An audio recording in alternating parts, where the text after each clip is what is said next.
Hey guys, good afternoon and welcome to today's YouTube Live. My name is Glory Elijah. This is Frankly Speaking with Glory Elijah. And before we proceed into today's conversation, first of all, my sincere apologies for starting, I think about 10 minutes late. Guys, I am so sorry. I was trying to I was just basically tending to a lot of technical things over here, and it took a lot of time. So for that, I really apologize for wasting your time. But once again, you're all specially welcome, and thank you all so much for making our time for today's conversation. Today's conversation is very, very, very important. Very important because it has to do with all of our safeties. It has to do with all of our security, right? And it also has to do with all of our general well being. It doesn't matter which part of the world you are as a Nigerian, but it concerns you. So if you're here, I want to urge you all to please engage in today's conversation. And if you're wondering what we're talking about today, ladies and gentlemen, focus will be on the reintegration and rehabilitation of terrorists and bandits in Nigeria. Now, I think it was a month or two ago that the um, government rehabilitated, in their own words, and reintegrated back to society over 700, in quotes and in their own terms, repentant bandits and terrorists. And then just last week in Borno State, another 720 or even more of these insurgents you know, were sent through the same process and reintegrated again into society. Now, aside that, there was also a very interesting case that followed that announcement. Yeah. There were two women, I think a mother and a daughter, who were used um, as mules to transport ammunitions, bullets, and just call it ammunitions. Basically, they were used to transport ammunitions to a former kingpin of one of these terrorist groups that actually exist in Nigeria. And they were caught, they were tried, and I think initially the first ruling I heard was that they were sentenced to death by hanging. And then another time I saw in the news that they were actually sentenced to, is it 45 years in prison or to life? I don't know, but they were actually given such, huge punishment. Now, do they deserve it? Well, it could be a mix and match sort of conversation for a lot of people. For me, I felt like, well, that is what they should get, right? They contributed to the attacks at that point in time in their own way by being mules for these terrorists. But I just decided to highlight that particular story as well, in concert with the current situation of the country. Yeah. Now, the conversation I would like for us to have today is the conversation of fairness, the conversation of trust, the conversation of I don't even know how else to put it, guys, because this whole thing is just unbelievable. Yeah. But when I talk about the conversation of fairness, it's in the direction of the victims of these bandits and terrorists. Time and time again, I have made references to the poor state of the lives of these victims of these terrorists.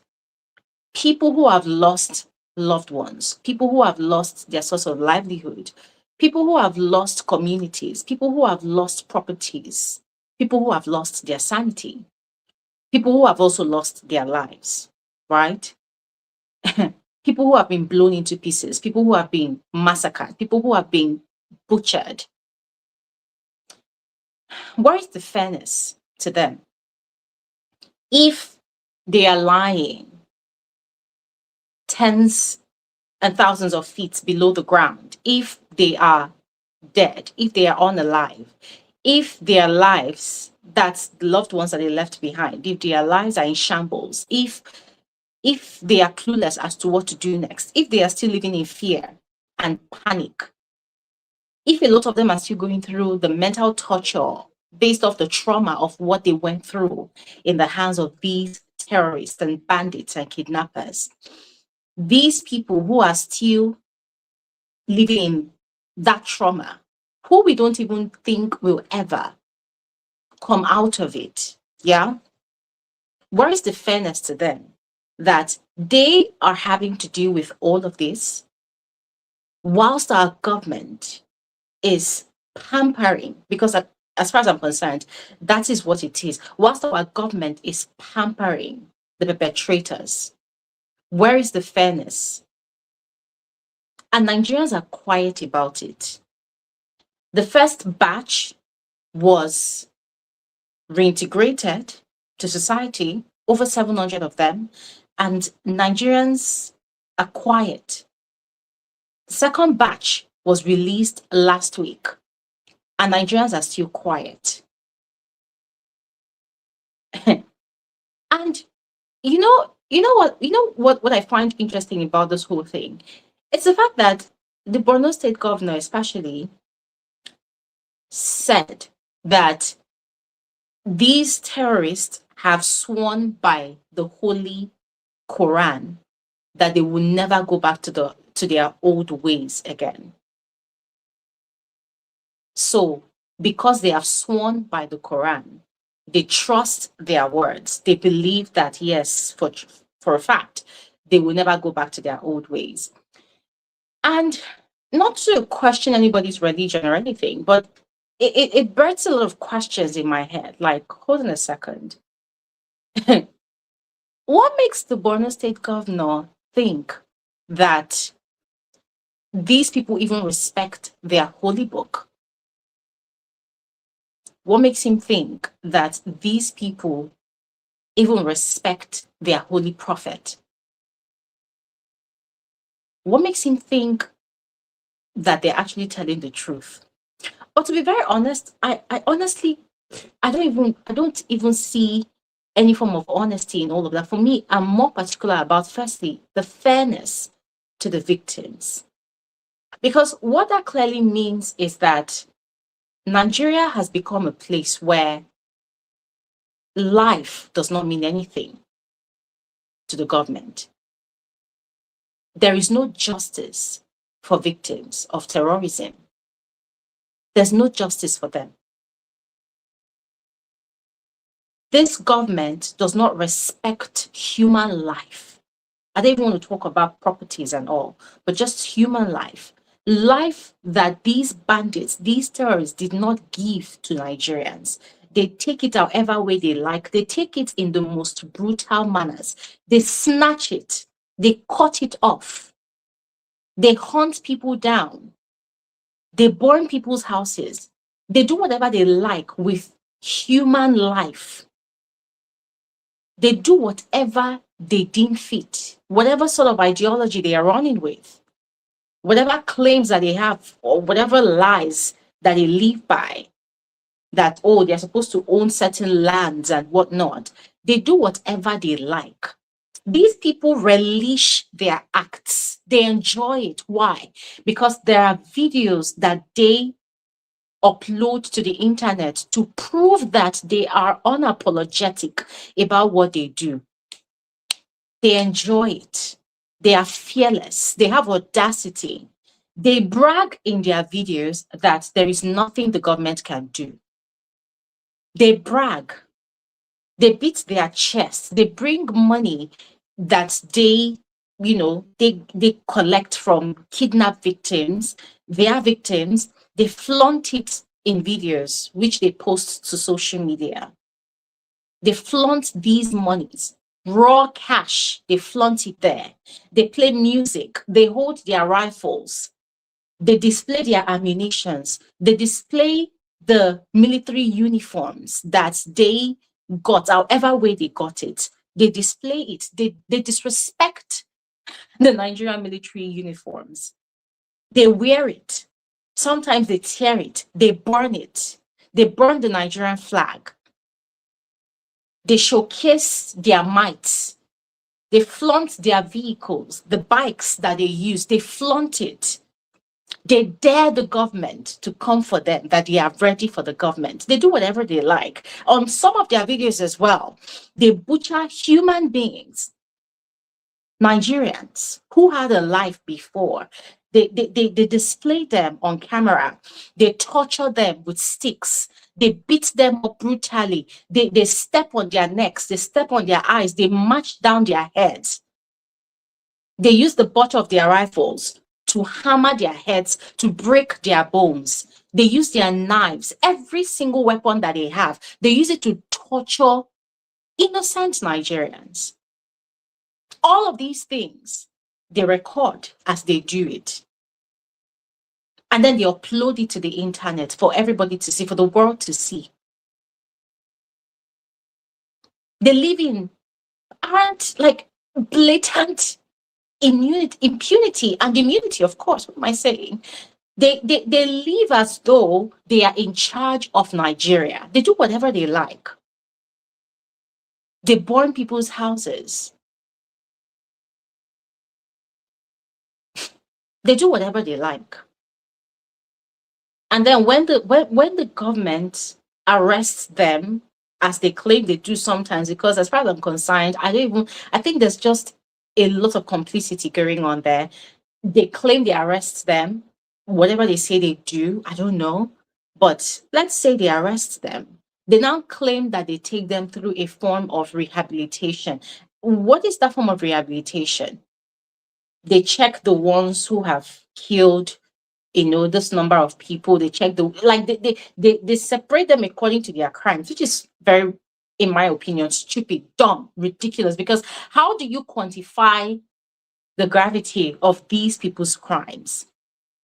So they separate them and then they quantify their crimes, and then whether they preach to them, what exactly do they even do in their rehabilitation camp? And then they now wear them white uniforms with green caps to signify the colors of the Nigerian flag. If that is what they actually deem as rehabilitation, it is a joke. But that is what they do anyways. And then they come out and say, oh, these ones are ready to be reintegrated back to society. So picture this for a moment, fellow Nigerians. Picture this for a moment. You are in your community. You see two individuals, or even one, who is notorious for kidnapping people, for banditry, and even graduated into crazy ideological terrorism. And then these people butchered your neighbors, or possibly touched your loved ones, harmed you mentally, emotionally, psychologically, and otherwise, harmed you. You wake up in the morning and then you see this person is back to his house, business as usual, living life, everything moving smoothly. And the government is paying this person a monthly stipend of 50,000 naira. And then they even give the person a car to say, okay, because we are rehabilitating this person, we don't want the person to go back into terrorism. Oh, take this car, make yourself useful to society. Then you've lost people, you are still left with the trauma. You are still grasping for anything short of closure to move on with your life, but you cannot move on with your life. Or maybe you also have a neighbor whose arms were chopped off. Yeah, whose arms were chopped off. And then that neighbor of yours is armless. But every day they come out of their house, every day they wake up in the morning, they see the perpetrator who put them in the situation where they are. That person is receiving privileges from the government. But you, the victim, you are there. You are still trying to figure out your life because now you've been amputated. You are useless to yourself and to society. So the person who put you where you are, the person who turned your life to hell, is living large, has been granted immunity by government. But then you, the victim, you are there. Every day you are fuming with rage. Every day you're fuming with rage. What would you do? Would you still trust that so-called neighbor of yours? You see, these are the kinds of conversations that I think about in my head every time this government comes out with their very, very ridiculous and, in my opinion, very, very dumb policies. Because it will never make sense. We always say, oh, make it make sense. No, it will never make sense. It's a different thing when the government decides to rehabilitate children in terrorist cult groups, right? It's a different thing because you can make an argument for those kids. You can make an argument to say, okay, yes, they were taken away from their homes by the adult terrorists. They were, they were forced into that lifestyle. They were forced into those cults without their without their consent. So you can make an argument for it. You can argue it out. You can make a case for those kids. But when it comes to grown men, adults, people, it's a very, very difficult case to make. Because how do you give compensation to terrorists? How do you give compensation to people who have taken lives of Nigerians, who have made life miserable, who have become a threat to the common everyday Nigerian? You give them compensation, you grant them privileges. But then a lot of the victims, hundreds and thousands of them, they have found themselves living in IDP camps. Ladies and gentlemen, go and do your research about most of these IDP camps that exist in the north and the northeast of Nigeria. And you will find out that up until today, a lot of those camps, they are nothing to write home about because those camps seem abandoned by the government. Those camps seem abandoned. A lot of these victims of terrorist attacks, they are fighting day in, day out to survive. They survived terrorist attacks. Now, for them to be taken care of by the government, that is another level of survival that they have to face. So, ladies and gentlemen, as I said, the focus of today's conversation is on fairness. Also, there's a part of the integrity of the government. Because another question I keep on asking is, why is the government using kids' gloves on these terrorists and bandits? You see, there's been a lot of researches done, people trying to give expert opinions on how to divide these insurgents into different classes. They try to group them, they classify them as kidnappers, bandits, and then the terrorists. They say that, the terrorists, they're the ones that have ideological motives, that say no to Western education, i.e. the Boko Haram groups, the Al-Qaeda group, the ISIS group, and then the bandits, they call them the Fulani headsmen who are fighting for land domination, who are trying to covet the landed properties of certain communities in northeast of Nigeria. And then they say the kidnappers, they are the ones who just basically kidnap people and demand for ransom. But as far as I'm concerned, I feel like all of those things, they're just flowery vocab. Because as far as I'm concerned, so long as you make life unbearable for your fellow Nigerian, so long as you terrorize people, however way you do it, either by kidnapping, either by banditry, either by terrorism, you are a terrorist. That is what you are. I think all of this trying to classify and whatnot is just flowery language. It's just trying to minimize the gravity of the situation, because at the end of the day, whether they are kidnappers, whether they are bandits or whatever, lives are lost. Properties are lost. People are massacred. People are massacred in hundreds. A whole community has been wiped out, not once, not twice. We've seen this happen time and time again. In every year, you can't even keep accurate data about the number of people that are falling victim to the hands of these miscreants of society. So even trying to classify them by saying, oh, these are bandits, these are this, I think you're just trying to minimize the situation. No, It is a serious situation that we're in. So, dear Nigerians, I want to hear from all of you. How do you feel about the so-called rehabilitation and reintegration program that the government is actually carrying out for these terrorists? Because as far as I'm concerned, it is very, very unfair to the victims.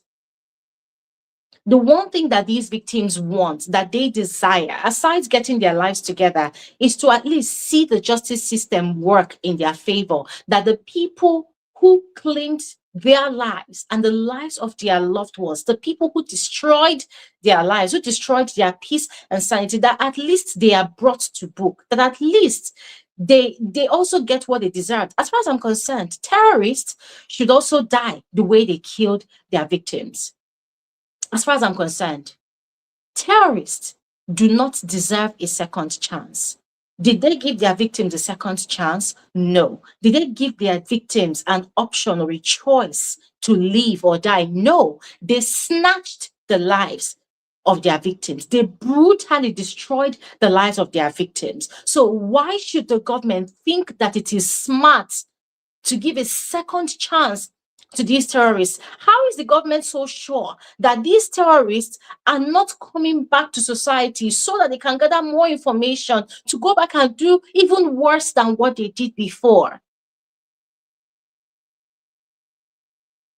Of what benefit is this to innocent Nigerians? As far as I'm concerned, no terrorist,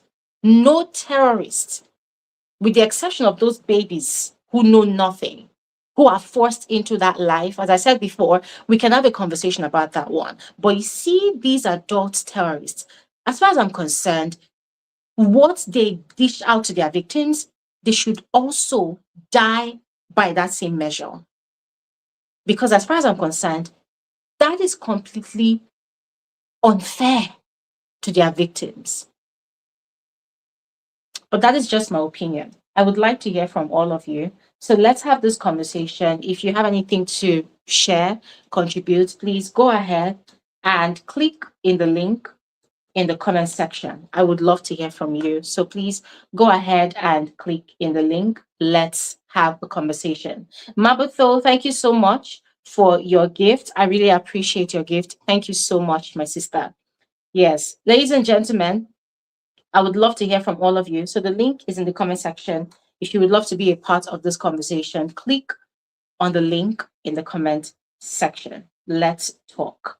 How do you feel about the government rehabilitating and reintegrating terrorists to society?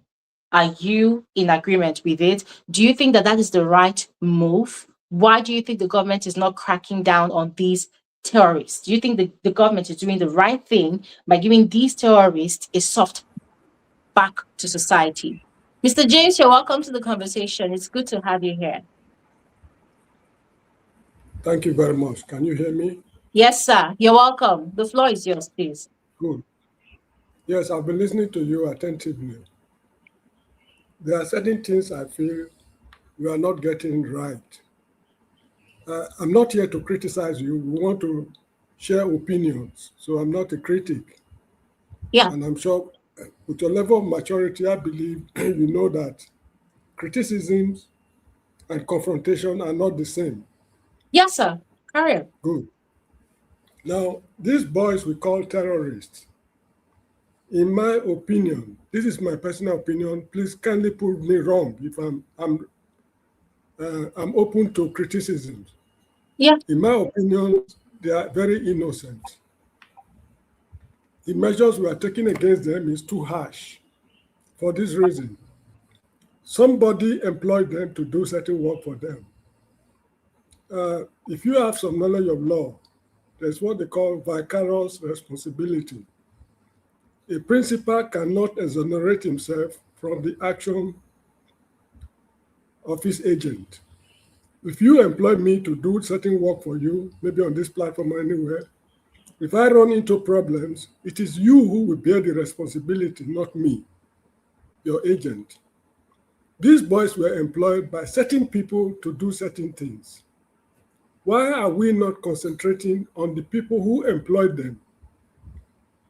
Because whenever they ask for ransom, they ask for a humongous amount of money, 200 million, 100 million, 80 million. And these boys we know, they are in tattered clothes. Some of them don't even have shoes to wear. They look so haggard. What is happening to this money? And these boys we are seeing, we know they don't have the connection to procure AK-47 and other sophisticated weapons. Who are those supplying these materials to them? This is what we should go after. If, for example, Nigeria should send me a message, maybe to Zimbabwe or Malawi or whatever it is, on espionage mission to go and spy for Nigeria. In the process of spying, if I'm caught, it is the Nigerian government that is caught, not me as an individual. So the government will take it as a responsibility to come to my rescue at all costs. And if I'm executed, they have to take over my family responsibility after my execution. So what we should go after is the people sponsoring these boys, not the boys. Majority of the boys are innocent in the sense that they are not even literate. They don't know the implication of what they are doing. They have no knowledge of the law. Classify some of them as banditry, to me, it is mischievous because, let me read something loud for you to hear. Banditry is a severe criminal offense. It is an organized form of outlawry and violent crime that involve acts such as armed robbery, kidnapping for ransom, extortion, village raids, and murder. Legally, a bandit is a robber or a brigand operating as part of an organized gang outside the protection of law. That is what a bandit is. So it is improper for the Nigerian government to say that some boys are bandits, some are terrorists, they are all birds of a feather. You get what I mean? So we should concentrate more on who are these sponsors. Recently, about a few days back, a certain man who was an advisor to Bola Tinubu said that his nephew was kidnapped and they were telling us funny stories. Yeah. Now, the issue is this. If you, a government official, should go behind the scene to pay money to criminals, it is a criminal offense, in my opinion. And probably because the government did not come to his rescue, probably that is why he resigned his appointment as an advisor to the president. I mean, to Mr. Bola Tinubu, I'm sorry. So this is how I see it. Government officials are complicit. They know what is going on. And my line of reasoning also is that there is a remote possibility that foreign powers are involved in this matter to disorganize the country. Because if you know the kind of assistance we rendered African countries during their liberation struggles in Zimbabwe, Mozambique, South Africa, Angola, and what's it called, Guinea-Bissau. It was an affront to the West, and they saw it as an insult for an African country to hold them to ransom. And this country that is propping these liberation efforts will just have to do everything possible to disorganize them once and for all. So this is how I am also looking at this problem. It has a wider ramification because the government of Nigeria cannot convince me that school children have been adopted and taken to somewhere within the confines of Nigeria. And government will say, we are finding it difficult to liberate them. To me, it's unacceptable. So in conclusion, when we are tired of saying we are tired, we will know what to do. So far, I think is it Julius Caesar or Macbeth? I can't remember the Shakespearean play. He said, fair is foul, and foul is fair. That is the situation we find ourselves in Nigeria today. Whatever is bad is good, and whatever is good is bad. It depends on how you look at it. So that is the little I've got to say for now. So let's continue. Please kindly criticize me. No, of course, I have questions, very much so. I have questions. And I'm sorry when you mentioned in your first few statements that these boys that we call these terrorists that they are innocent in your point of view. To be honest, it felt like you ripped out my heart because I felt so pained, and I'm going to tell you why. One, I agree with you, sir, when you say that we should look at getting the people who sent these boys. I really agree with you because I believe that they by themselves they are not doing what they are doing by themselves. Obviously, they receive instructions from higher powers. The ammunition, the weapons that they use, we know that they are too sophisticated for these guys to even source for themselves. We know. I even watched a documentary over the week by News Central about the kingpins of terrorism in northeast Nigeria. They in that documentary, very insightful. They gave the histories of some of them, mentioned their names, and how they buy weapons from other neighboring African countries like Niger. Yes. So to some extent, I agree with you on that. However, I'll use myself as an example, right? If someone sends me, I'm looking for money, quick cash. Someone sends me that, okay, I'm going to pay you a certain amount of money, but I need you to go to that house and kill everybody in that house. Are you going to conclude that, okay, me that actually committed the act, I'm actually innocent, they should go and look for the person that sent me on that errand? Yes, you could be innocent, although I'm not a lawyer, but you could be innocent for this reason. Assuming you are under the influence of alcohol, or you are not mentally stable, or you are a minor, the law could see things from your perspective to some extent. These boys we are talking about, these are village boys who never went to school. They've never read anything. I mean, they know nothing. They don't know how society is organized. This is how I see them. So if I send you to go and do certain things, we have to take a lot of things into consideration when you are standing trial. If it is proven that you were not, I'm not a lawyer, I will not be able to argue this very well. But however, there are certain circumstances. For example, if murder is an offense, but if I kill in self-defense, the penalty is not death. You get what I mean? That is an exception. To every rule, there's an exception. I'm not justifying what these boys are doing. Please, people should get me right. I'm in no perceptible, I'm in no way justifying whatever they are doing. It is morally wrong, criminally wrong, and legally wrong. But the people who send them we should go after them. For example, when I was in Benin City during my youthful days, there was a notorious armed robber called Lawrence Anini. When eventually they were apprehended, they discovered that deputy superintendent of police, DSP, George Yamu, is the man furnishing them with information, operational strategies, and even lending them guns for fees. So when they put them on trial before Justice Omo Agege, I think he's the father of this popular politician they call Omo Agege, when they put them on trial, the man found the whole of them guilty as charged. And they were executed by firing squad, I think on Valentine's Day some years ago. I witnessed the execution at a Kenwa firing range. George Yamu never in his life robbed anybody, but he facilitated armed robbery. He lent guns to armed robbers. So they treated him as an accomplice. And these boys who committed the offense, because they were sane, they knew what they were doing, they were not under the influence of alcohol, and they were also guilty as charged. So this is how I see it. Okay, sir. Yeah.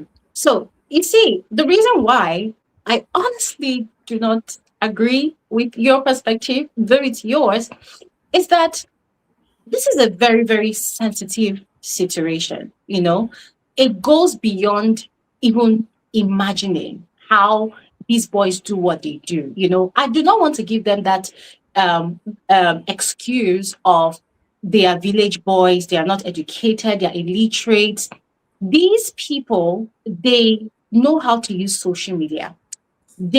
Now the government claims that they use is it satellite internet and whatnot, and that is why they cannot trace them, which I think is a lie, right?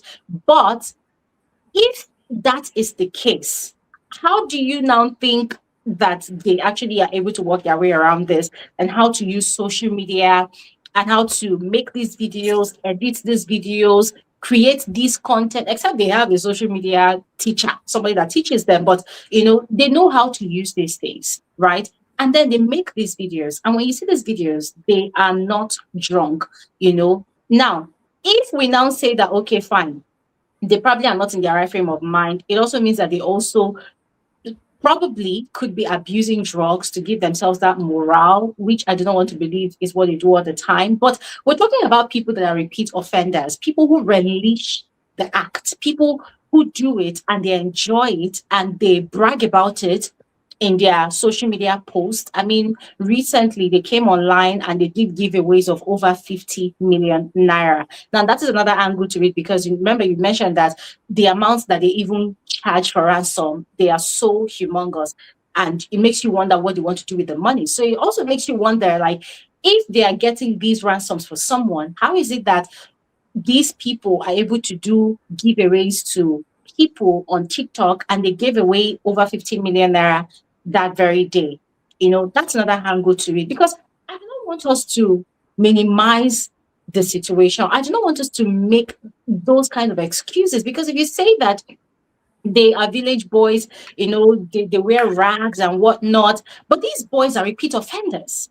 So if you promise to pay me, for example, 1 million to go and kill people in a house, and I go and do it, and I come back, if I was remorseful, I shouldn't come back. I should decide that, okay, fine, I've gotten the 1 million, I'm done. But then I keep on doing it, and then I enjoy getting more weapons from you.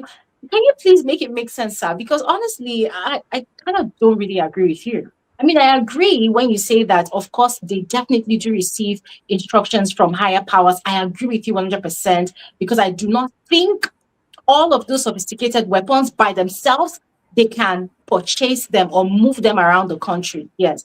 But can you make it make sense? These repeat offenders. I mean, for children, I mentioned before that, yes, a conversation can be had, but these are youths all the way into adults. How do you make excuses for them and think that they are innocent, and then all the blame should be put on the people who send them? Now, if Lawrence Anini was executed and George Yamu was spared because he's a member of the elite class, then it would have been injustice. Anini was justifiably executed because he committed armed robbery. I have no quarrel with that at all. But if, as I said, George Yamu was exonerated, then it would be injustice, because the root cause of the problem is George Yamu, not Lawrence Anini. If these boys are to be executed, fine. There's no quarrel with that.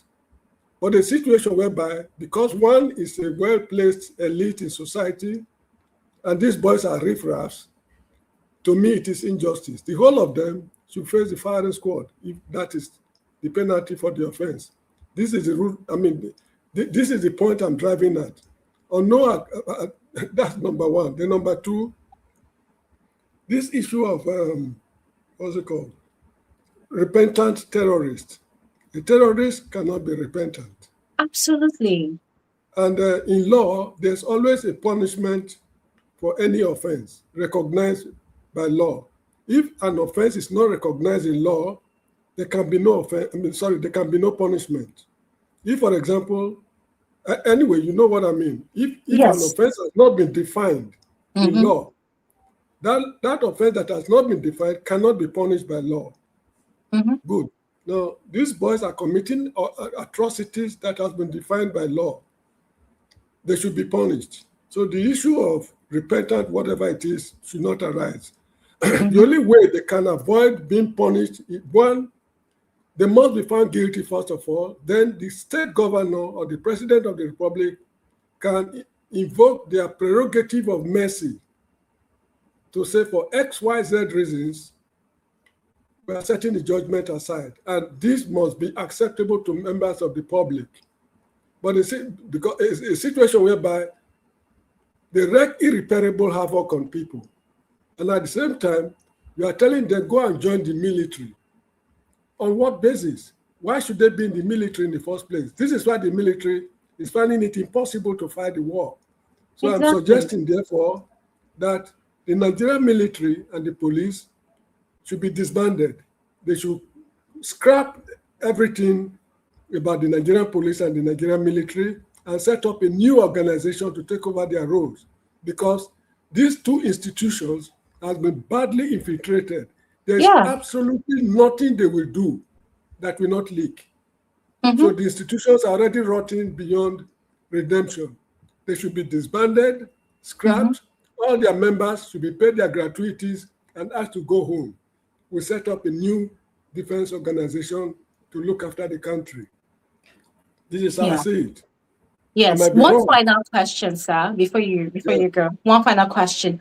These so-called rehabilitated and reintegrated terrorists, do you think they actually deserve this mercy and all of the privileges that the government gives to them in terms They of don't, giving them they don't monthly deserve, stipends? they don't deserve any iota of mercy. I am an adult, for example. If I should commit certain atrocities against the state, I cannot be pardoned. In this country we live in, you know, there was a man they called Mama Vatsa. He faced a firing squad. What's his name? Shehu Musa Yaradua died in Abakaliki prison, and so many others whose names I cannot recall offhand right now. Now, these men offended the state, and the state never pardoned them. What offense did they commit? Treason, felony against the state. And this is precisely what the backers of these boys are also doing. They are attacking the state. In this country here where I live, if I should plot against the Nigerian government while I'm outside, that plot carries the death penalty. The government of Nigeria can ask for my extradition, and when I'm extradited, I will be tried as if I committed the offense in Nigeria. And the penalty for treason is death, by a firing squad or hanging or whatever it is. So that is how it is. They do not deserve any iota of mercy, considering the kind of things they do. You see, I'm very sensitive to certain issues. Assuming we even pardon them for all the atrocities they committed, there's something they are doing that does not resonate with me. If you rape a woman as a man, that experience follows the woman to her grave. If there's life after death, that experience goes with her to wherever she is after death. That is an unforgivable offense. A woman can do something with man for fun and things like that, that's a different matter. But if you do it against her will for the rest of her life, the imprint is psychological. There's no way any experience can blot out. It is among the most horrible atrocities any man can commit against a woman. And this is what these boys are doing. They go to communities, tell the people, now you see, 1, 2, 3 of your daughters, they have to follow us to the bush. In 2 or 3 weeks' time, they will return. Only God knows what they do with them. I cannot mention it in public. So this is one of the things they do that I condemn unequivocally. But if we are to punish them, the people who enable them to do it should not go scot-free. And another thing is this. People believe that the weapons they are using are imported from Libya.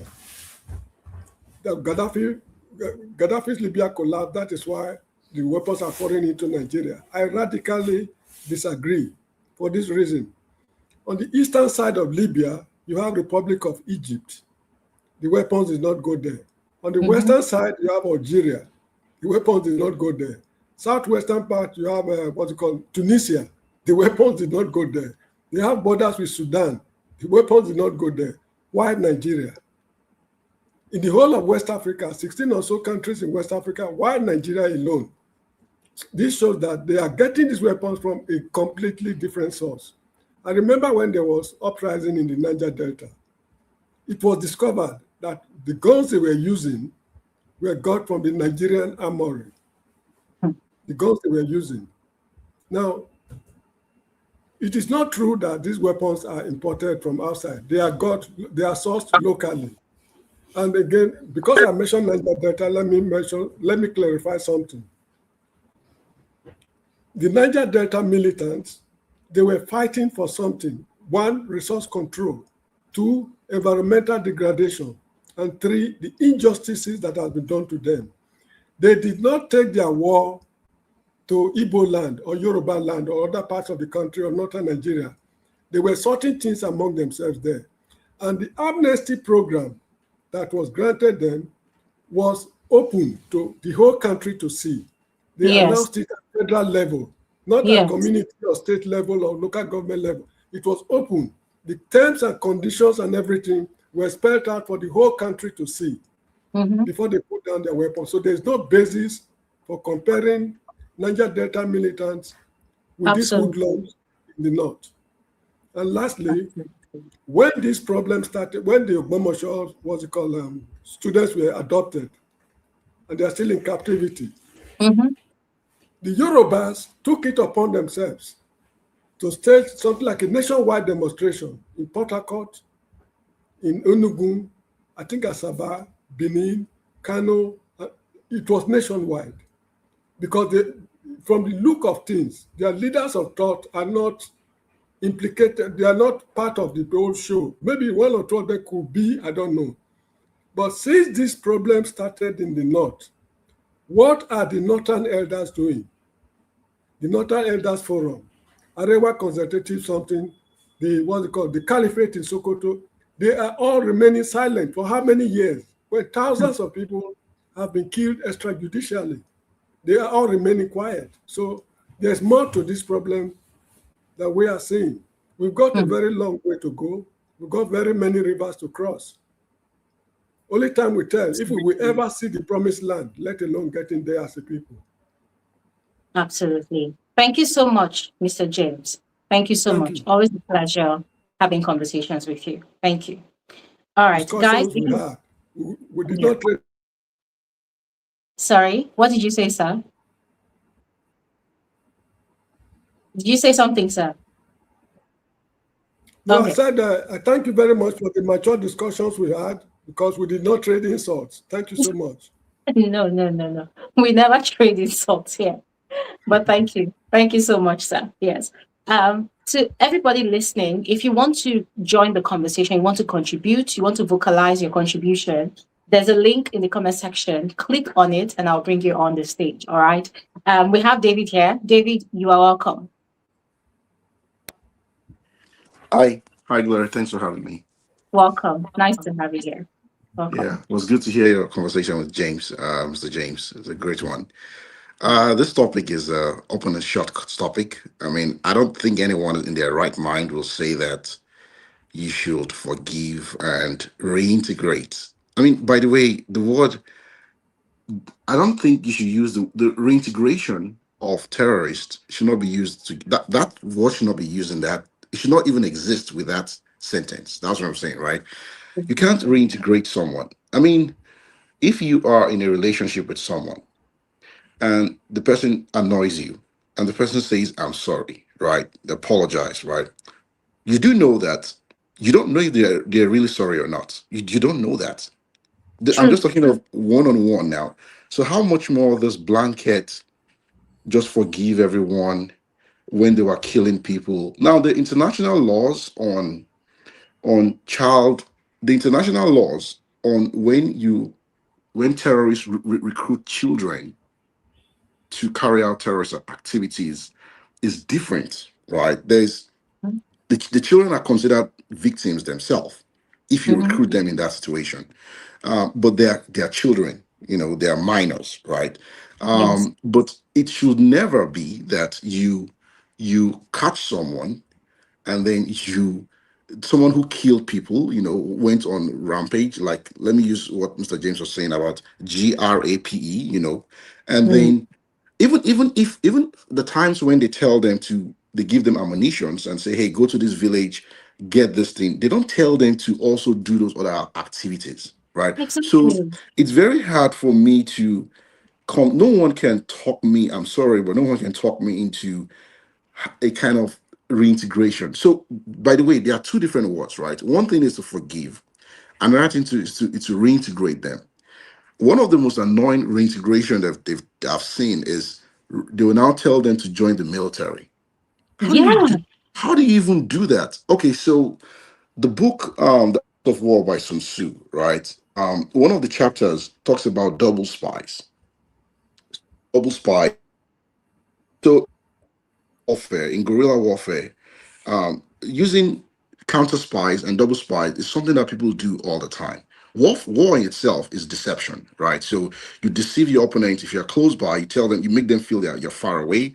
If you're far away, you make them feel you're close by, right? And one of the ways people get this thing is by having their people in the enemy's camp, right? So Mhm. how will you allow someone who you already know that is anti, is it wants to wipe you out, right? You now reintegrate them and put them in the military. Like, who does that? Because now they, how do you not know that they're going to feed information back to wherever they came from?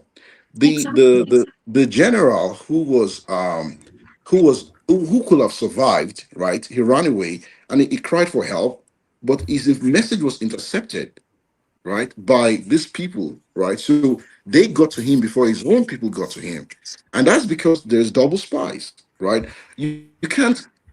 I'm just using the military angle just for to let you know how much I think this is so much of a whacked idea, right? It does not make sense at all. There is no, I mean, you can't excuse this. Now, if you say someone else, if you say that I have changed, right? I can tell you, Glory, I have changed. I can just Mhm. say it, right? It doesn't mean anything. Even if people act all the time, people can say anything just to get whatever they want. Yeah. So, and there is no, even if you use a lie detector, right? So they have to put a hand to, or even, when you said the holy book, the Quran, the Bible, Mhm. that is, I'm sorry, they knew they had that holy book before they even joined, right? Mhm. So the Holy Book didn't stop them from joining. Do you now think the Holy Book is going to stop them from going back? No. The answer is no. So I don't know how. I'm sorry. I'm serious. There's no excuse in this world that can be given to say you should reintegrate. There's none. Zero. No, and I'll remain. I'll soon drop off because I want to. I am actually hoping that someone today will come up with a reason that makes sense. I just hope it's not going to be everyone's just going to say, yeah, it doesn't. But maybe that's what's going to happen because it really doesn't make sense, right? Ultimately, what is happening is that the government is exposing itself to, is exposing us, the citizens, and the military apparatus to double spies. That's what they're doing, right? So Mhm. and this is now military now, civilian wise, right? If you how do you deal with the trauma knowing that the guy who has been reintegrated into society was the one that killed your dad? Exactly. How do you hold your head up high and don't think of vengeance or morally, how do you not, this is actually a recipe for perpetuating the crime. Because all I know is that I can do a crime, I run around, I say, "Oh, I've repented." By the way, why don't they extend this grace of reintegration to people who do everything else, like Yahoo Yahoo, like if you are saying that you're integrating, it means that if I, for example, let me use a very crazy example, right? If I go to, if you see me on the internet and somehow I'm in front of the president of the country or maybe the governor or something or a minister and I slap the person in the face, right? And then I'm like, please reintegrate me, don't retaliate, I'm sorry I slapped you. They will not reintegrate me. I'll go to jail. Mhm. You see, so they are cherry picking the vilest of crimes. That's the one they are reintegrating. And then I'm not supporting any kind of crime, right? Let me say that now, right? But when you commit crime, paper crime, anything else, you are not reintegrated. You're penalized, you're punished. If you're a tenant, you don't pay, your landlord takes you to stuff, civil case becomes a criminal case, you're not reintegrated. You do your time, right? So why are these people not doing their time? Why? So at the end of the day, it's I blame a lot of people here, and the way forward is to scrap that thing. Just scrap it completely. Don't even try to do it. Like, just ignore it, it doesn't exist. I believe that historically, I think, and I know maybe that's where Mr. James was coming from, right? But so it looks like historically, this concept of amnesty, right, is because it's amnesty. That's what the thing is, right? You are giving a hand of, we know you've changed, so you can come over, which is a lie, right? This concept of amnesty historically, it looks like it came from the Niger Delta, right? And how Mhm. Musa Yaradua dealt with them, right? So how he gave them some amnesty so that they could. But like he said, they were fighting a just cause, right? Mhm. So if you come to my land and take my oil, and I say you can't come and take my oil without developing my place, and you're causing environmental nuisance, right? And my people are dying, I have a reason to say no. This got to stop. That is a very different situation from I am saying that you guys have to be Islamicized, or maybe you guys have Mhm. to. I'm coming to take your land. I as a Fulani headsman, I'm coming to a farmer's place and saying you can't farm unless you pay me some. It's almost like fiefdom. It's almost like we're now in the 17th century. That's how this thing is, right? Mhm. But ultimately, let me end here, right? Mr. James is also right. Everything you said and he said is actually, it's not mutually, everyone is agreeing so far. I'll hear what other speakers, Mr. A and everyone says, right? But everyone is agreeing so far, right? Because it's not enough to just catch that those minions, those people that are doing it. Who's the hand behind it? Who is the puppet master, right? Why would a 17-year-old guy who only speaks for full day, right? In Castina, have an AK-47. Someone somewhere gave it to him, right? So who is that person? And remember, I don't know if you can recall recently the guys they kidnapped in Oyo State, right? That state. They said one of the requests of the people that kidnapped them was 1 billion naira, I believe, Yeah. to a bank in Benin Republic, right? Yes. Now, when you trace the money, someone is going to go to that bank and withdraw that money. Either by the money is going to go somewhere, and then either electronically it's going to enter another bank, right? So you can actually trace this thing. Right? What I'm saying is that it's not untraceable. It's not. Mhm. The moment terrorists start giving giveaways, do you know how bad it is for terrorists to be giving giveaways and people are calling in, dropping their account number? The Mhm. society is I'm sorry, it's down, down, down, down. Like it's gone. I'm just seeing how do we get out of this mess? That's my I keep saying it's good to give excuses, but it's to point fingers, right? But it's more important to point solutions, right? How do we get Yeah. out of this mess? Because we're in a mess. We're in a mess. By the way, when Mr. James was saying Libya, how did they leave Libya and cross over to Chad, left Chad, they came to Nigeria, right? Well, he has a point, but then you should remember also that how many countries in Africa has oil, crude oil? How many countries in Africa has lots of like where there's illegal mining going on, right? So it's something that attracts them. They might sell religion as the only thing that is attracting them, but it might also be economic. Everything comes down to money at the end of the day. That's the Mhm. fact, right? So there might be a reason why they skip 2 or 3 countries because there's really nothing there, right? And then they will go to the next country that actually has geopolitical relevance. You see, so I'm just answering that question. That was a rhetorical question I asked. Yeah, so I'll stop here. It's I think this is a open and short case. Solution might be, I don't know. It's what? How do you clean up a house where the mess is in every room? You know how you do that? You don't just fumigate. You don't just sweep the house. The entire house has to go. You bring it down. You bring the foundation down. I mean, and then you change it. Imagine if there's a law in the in the Nigerian constitution that says anyone who's maybe age 16 or 18 years old or more who's caught in terrorism is going to be killed immediately. Imagine if there's a law like that is in the constitution, right? Then and nothing overrides the constitution, right? Then that means no, there will be no forgiveness. Mhm. But that law does not exist unless a lawyer comes in. That law does not exist. That's why they can Mhm. be doing all this crap. So sometimes you have to go back to the basics and say, okay, the solution to this thing also has to be foundational, which is Every time I talk, I always go back to the Constitution. The Constitution is the document that binds you, that binds a country, right? And in that document, if it's breathing, if it's dynamic, you can actually alter it, have amendments to it to reflect what's going on right now. And they need to actually take this matter up. And if they are not careful, it's going to come. Even by the way, the reason why they're not even doing that is because some of the people that are going to amend, so to speak, amend the Constitution are the sponsors of these people. Mm-hmm. You know, I mean, Jonathan cried out. Remember, Jonathan cried out that these people are in my Yeah. cabinet. These people are they're with me. You know, alas, I'm Mm-hmm. exposed, right? So if the president of the country can be so handicapped, you can imagine how much powerful these people are.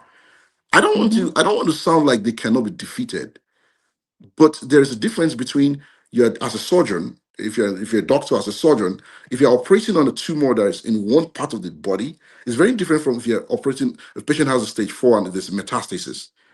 Even if you remove the tumor, the primary tumor, the metastasis is going to grow at some point. So is that what we are dealing with now? How surgical do we have to go to get this thing out?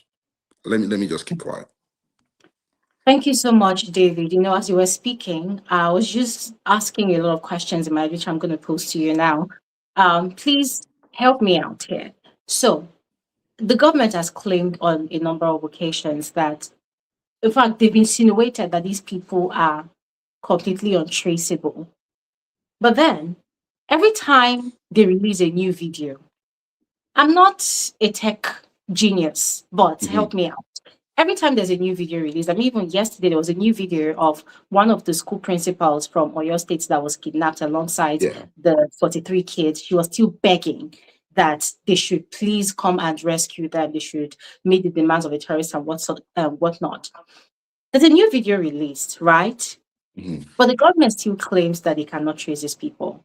These people had a giveaway, a massive giveaway, I think 2 weeks ago on TikTok, where they gave away over 15 million naira. And in the comment section of the live, Yeah, there were people posting their phone numbers. I know for a exactly. fact that if I send you my phone number and you transfer money to me, I can go to a bank as an authority in government and demand a trace to where that Correct. money, where the Exactly. money is coming from. So I Yeah. have all these questions in my head. Is it that the government is just deliberately gaslighting Nigerians that these people are untraceable, or are they being I don't want to even think that they're being genuine because I know that they're all lying. But do you think they are Exactly. genuinely untraceable? So good question, right? So there's nothing like they have been they are traceable. Let's just put it that way. They are traceable, right? And anyone who tells you otherwise is lying. You can trace them. That's a big fat lie, right? The question. So to your answer, the short answer is the government is not being forthright by saying they're not traceable. They are traceable, right? Now, the follow up question to that, that your question is pregnant basically. The other follow up question to that is, so what is the intention of the government by trying to gaslight us? Because Mm-hmm, the government knows that we know. They know that we know, right? The mm-hmm, country has more than 65% of the countries are youths. And youths are the ones that are more tech savvy. It's a fact, right? So the government mm-hmm, knows that the youths know that they're lying, right? So why would you lie to me? So now this is now where I don't know what I'm going to say from this point on is speculation, right? I can speculate in favor of the government and I can speculate against them, right? I can speculate against them. And I don't know which one it is, right? I know most people want me to say it's against them, right? But I don't know which one it is, right? Again, in warfare, remember the government said that they're waiting for they just purchased some drones from Turkey, right? They just purchased some drones, right, from Turkey. I'm just saying what they said, right? So when you purchase drones, what are drones used for? I'm just building up now, right? You it means that you are either going to use the drone to locate where the people are or locate and bomb them out, right? So it's either you actually that means it's either they already know that they where they are, but they need to pretend. Remember when I said initially that in all warfare is deception, right? So you have to mm-hmm, do as though you're foul. So the government has to keep pretending because they know that everything they put out there to the populace. The terrorists also seize that information, right? So mm-hmm, the government has to keep doing as though they don't know where they are, even though they know, and they're just waiting to get the drones, and then they will now use the drones to bomb them out. So that's the best excuse I can give them, and I'm struggling to even give them that excuse. So that means it's an intentional deception, just to deceive not just the populace, but to deceive the terrorists themselves, so that they'll get an upper hand in the war. That's the best I can say. But more likely, this is where I heard fall, is that the government is not being they are being disingenuous, right? So they literally know, and they are not acting because they are part of it. Mm-hmm. So that's the one. Why will I not act? Is because I have something I'm gaining from it, right? So if I'm not gaining anything from something, I'm going to act to quell it. I'm going to Mm-hmm. crush it. Unless there is some benefit I'm getting by this game still going on, right? Then I will keep telling you that I can't trace these people. I don't know where they are. Even if you use a VPN, this is how this not nothing is untraceable, by the way, right? Even Mm-hmm. if you change your IP address with a VPN, they can track you down. Even Mm-hmm. if you whatever you do, they can find you. As long as you connect to the internet, Mm-hmm. you are trackable. Starlink, you are trackable. So it's the which one is it? Is it an intentional deception so that they have an upper hand down the road, or is it that they're just so bad and they're so infiltrated, and that to the point that remember the cancer example I gave is a cancer will not want to kill itself, but it want to kill the hosts, right? So Mm-hmm. they don't want to kill. They don't want. They want the terrorists something to flourish because it's a thriving business. You know, are there people on payroll? You know how you can be on a payroll of a company, right? Are there people on payroll of this terrorist kidnapping business? And if that's the case, if you're on a payroll on an organization, you won't want that organization to go down because you'll be jobless. So basically, and maybe that's what it is. So maybe they've just moved from the formal forms of work, which is like getting a job in a bank, oil company, to now working in a company called Kidnap. I'm joking, but I'm not joking.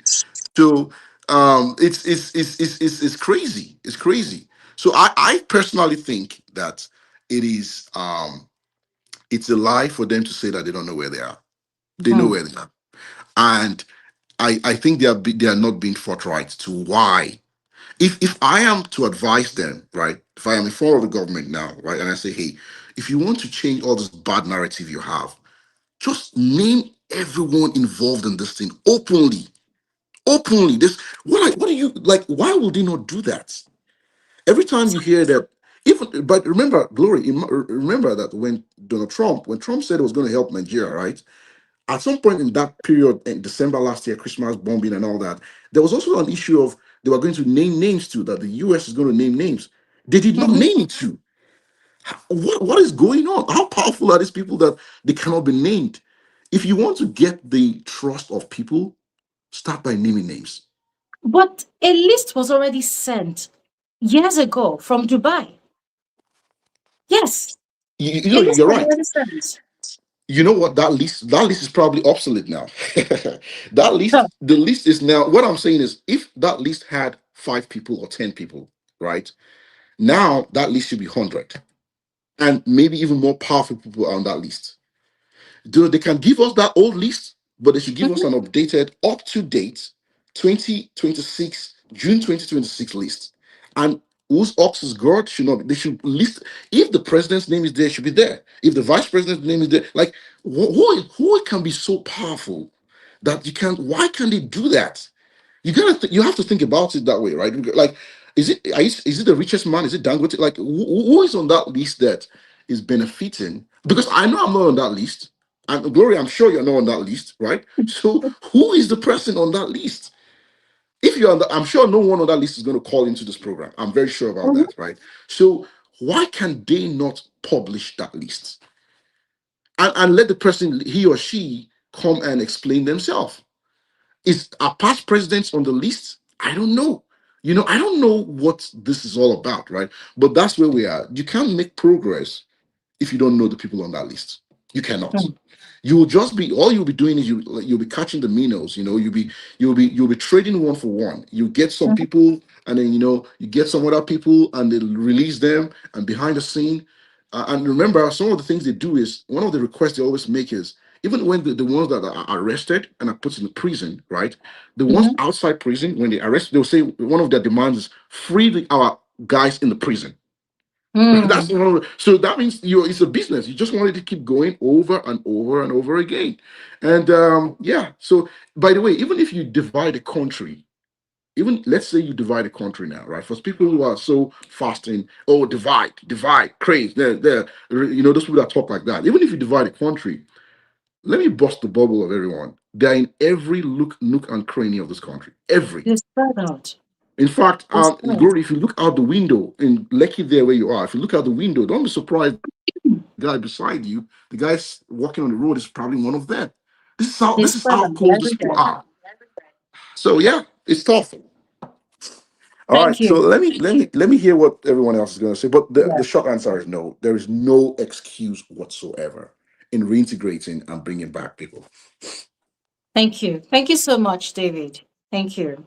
Mr. A, you're welcome to the conversation. I want to begin your own contribution with this question. I mentioned earlier that the same week, which was I think early this week or last week, that the fresh batch of 720 terrorists were reintegrated back to society. There was also a case of two women, a mother and a daughter, who were used as mules to transport ammunitions to the kingpin of one of the terrorist groups in the north of Nigeria.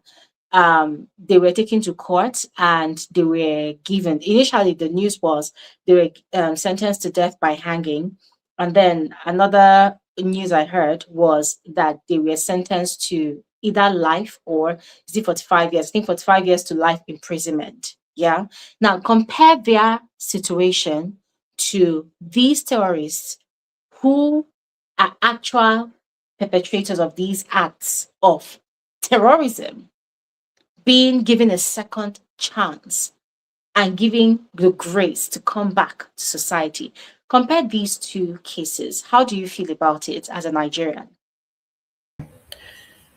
Well, it's really it's really strange. It's really really strange. I think um, as David and Mr. James actually mentioned previously, I just feel like the whole thing is the government are well aware of what's actually going on, and they are in a situation whereby if people are not talking, there's no consequences. If there's no consequences, we're going to keep on doing, what we're going to keep on doing. Nothing, people are not really doing anything. People are not actually, they're not, they're not just doing anything. And as far as the government of the day is concerned, at the end of the day, it doesn't even care about his image. It doesn't care. We've got the power. We can keep on borrowing more money. Doesn't really matter. We can keep on kind of creating that illusion that we are doing something for the people of Nigeria. And yeah, I mean, if the people don't actually, kind of stand up, they're just going to keep on carrying on doing what they're going to keep on doing. And I mean, justice in Nigeria is never served, because I mean, the thing is, you can find two people, um, you know, one is good, one is bad. The good person might probably, get himself in a whole, heap of situation. And you might find out that he goes to court and he might be jailed for probably 20 years.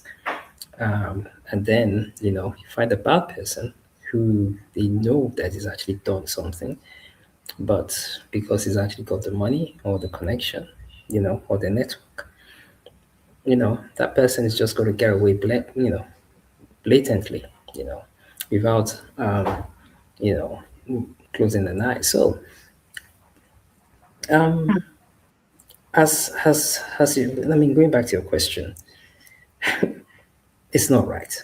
There's no normal country, that would actually open their eyes and give out such a decision like that. Reintegrate terrorists. Come on, seriously. Where? How? I mean, it doesn't make sense. You know, you're saying you're reintegrating terrorists back into the community. Okay. And then I heard that they said, well, these terrorists are the people, like they're the children who they were sent to actually, go and like, send on errands. So those are the terrorists that they're kind of reintegrated back into the society.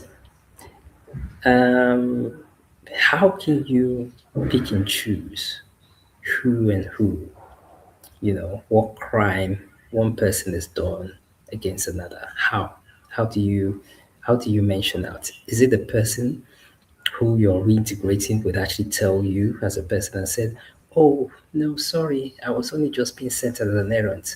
I got caught up in this whole terrorist thing, so I had no choice, you know? And how would you differentiate that sort of person with someone who's actually killing someone? Yeah.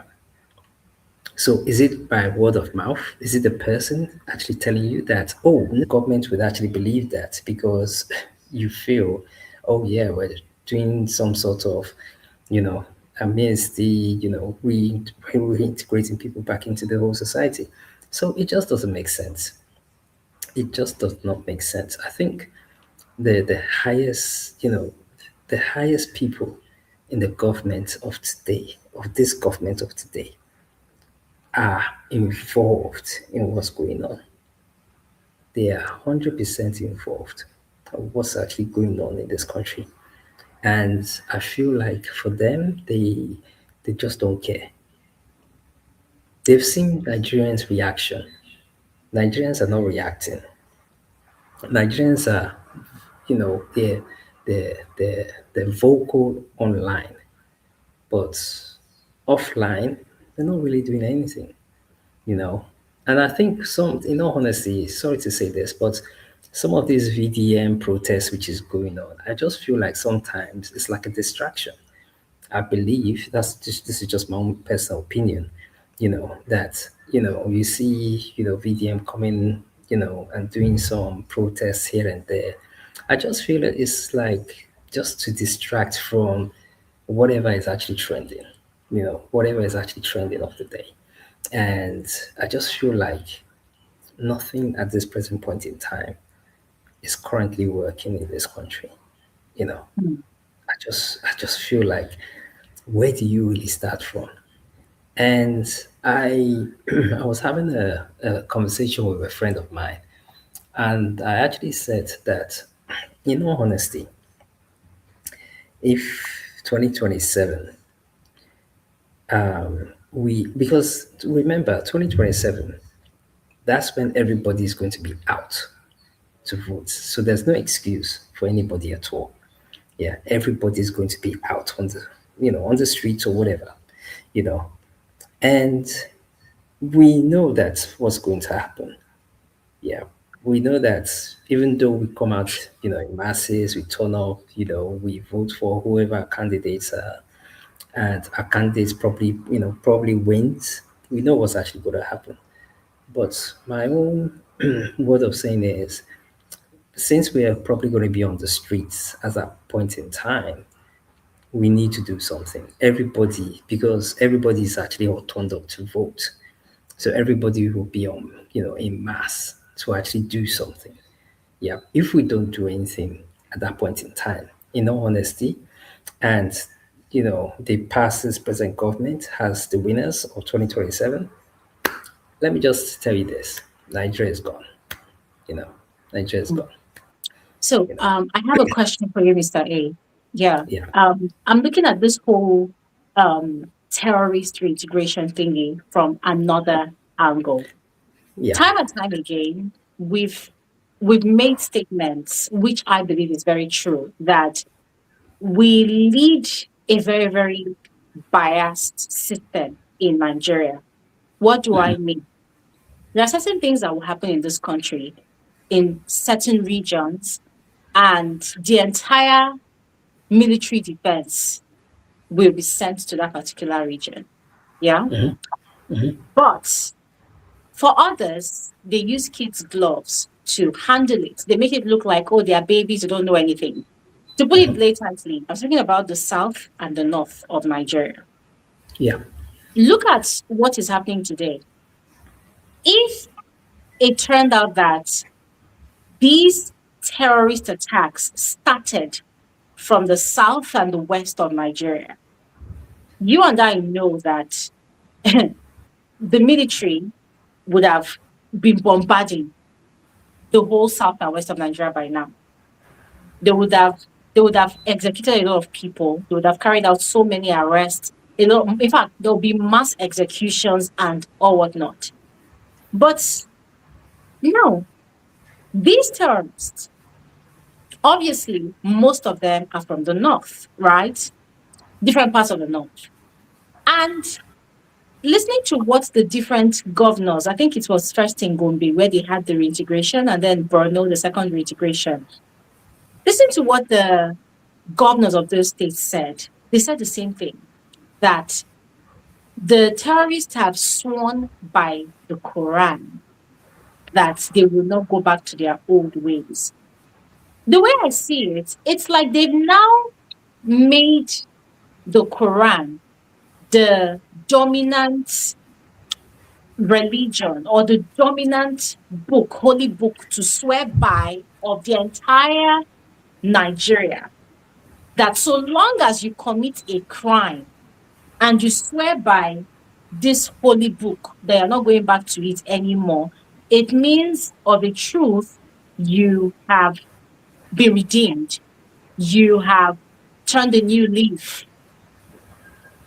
That is how I see it, right? I mean, I don't know how you see it. How do you see it? Do you think it actually really makes sense, especially in a country that's so secular like Nigeria? Do you think it actually really makes sense that this government is telling us that so long as these terrorists have sworn by the Holy Quran, which is not a religious book that the entire Nigeria believes in, then we should take their word for it that yes, they have been redeemed and they're not going back to their old ways.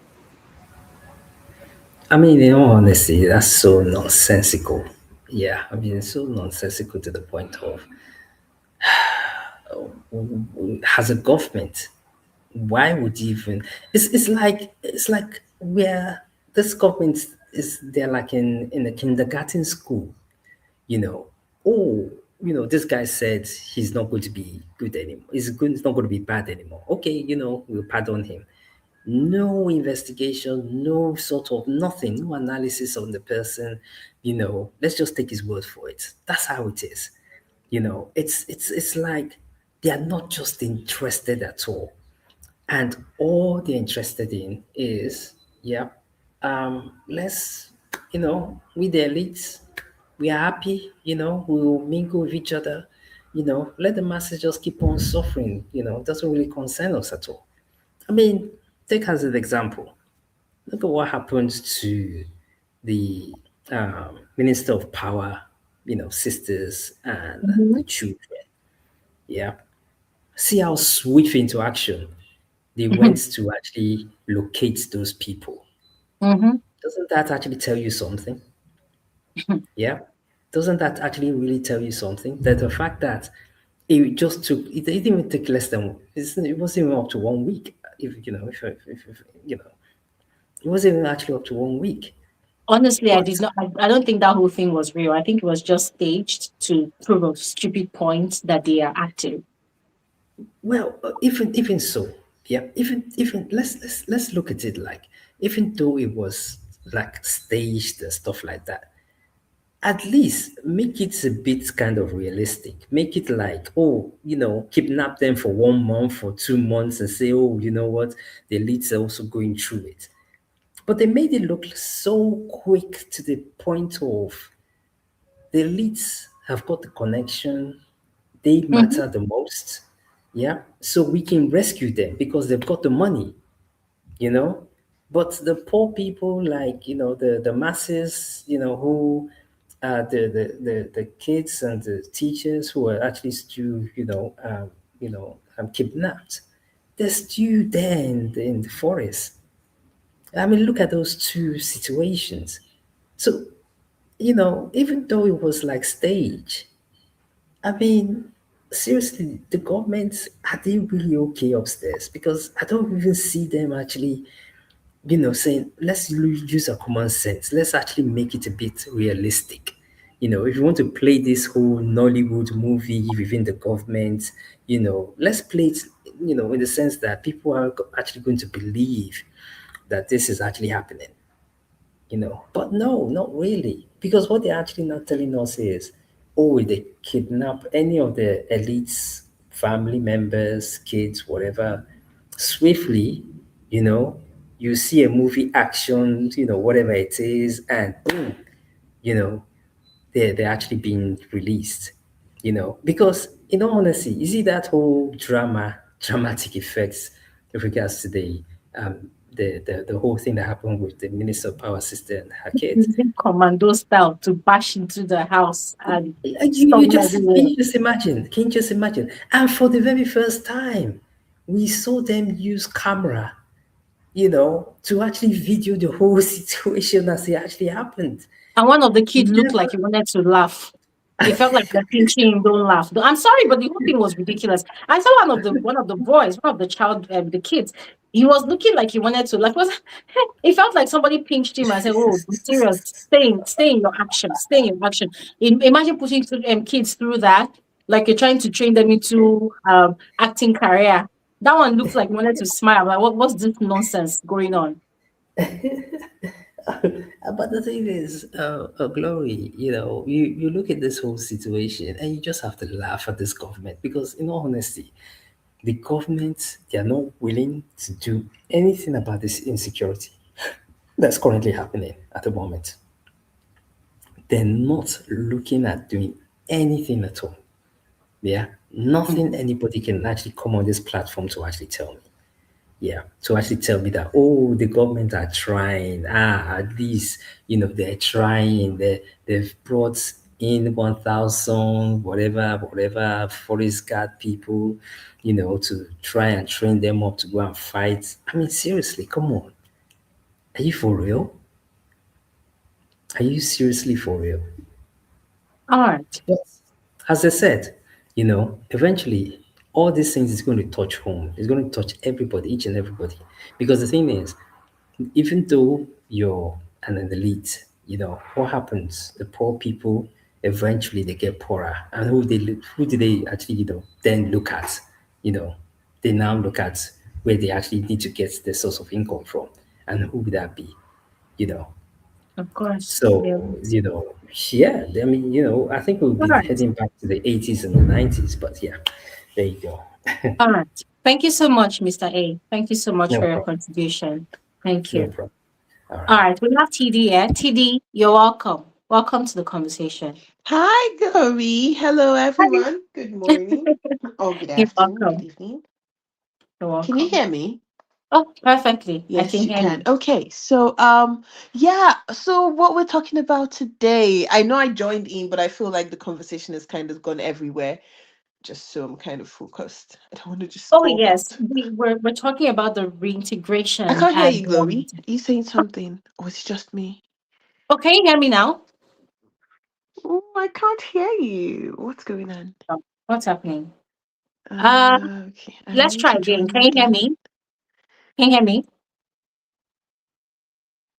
Okay, let me do this. Let me remove you and bring you back. I think this has happened before. So, okay, she's gone. Okay, TD, please come back and then I'll add you back on stage. I think the audio should be better by then. Ladies and gentlemen, listening to the conversation, if you want to contribute, if you want to vocalize your contribution, click the link in the comment section to speak so that we can hear your contribution. All right. The conversation remains insecurity in Nigeria, the government rehabilitating and reintegrating terrorists back to society. question is, can we trust these rehabilitated and reintegrated terrorists? Can we trust them, or do we feel threatened by them? This reintegration, will it bring peace or chaos? My personal question also is it fair to the victims who have been terrorized for years or who have lost loved ones, their source of livelihood, and everything that makes them human? Do you think it is fair to them? Do you think the government is being fair to them? Do you think the government is giving them justice as they deserve? TD, you're welcome back. Can you hear me? Thank you. I can hear you properly now. I think it was from my end. Okay, Great, great. Welcome back. Please, perfect. the floor Yeah. is yours.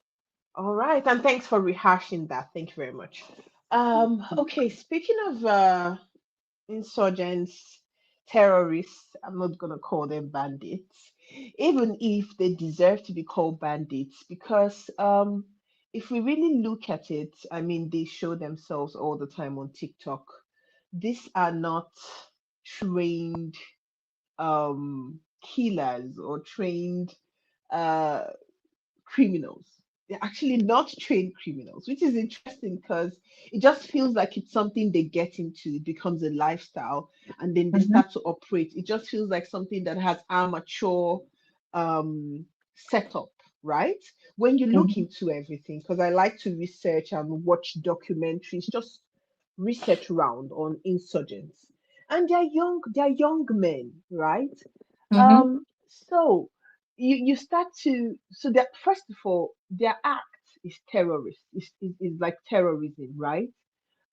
It's so bad that when we know how bad it is when they literally slice off someone's head on video and show people just to cause fear. Then you start to see that um the government doesn't react with such urgency, just watching such a thing happen, even if it's just the terror it creates in the society at large. And the government does not, what they chose to do was ignore it, right? Because as long as they ignore it, they don't taint their governance or they don't acknowledge it. So the mhm, international body do not cannot hold them to anything. So the way this APC government in particular has tackled this terrorism and this banditry that really started um, in good luck's time. We are speaking 2004, 5, right? If I'm correct. Oh no, 7, 8, right?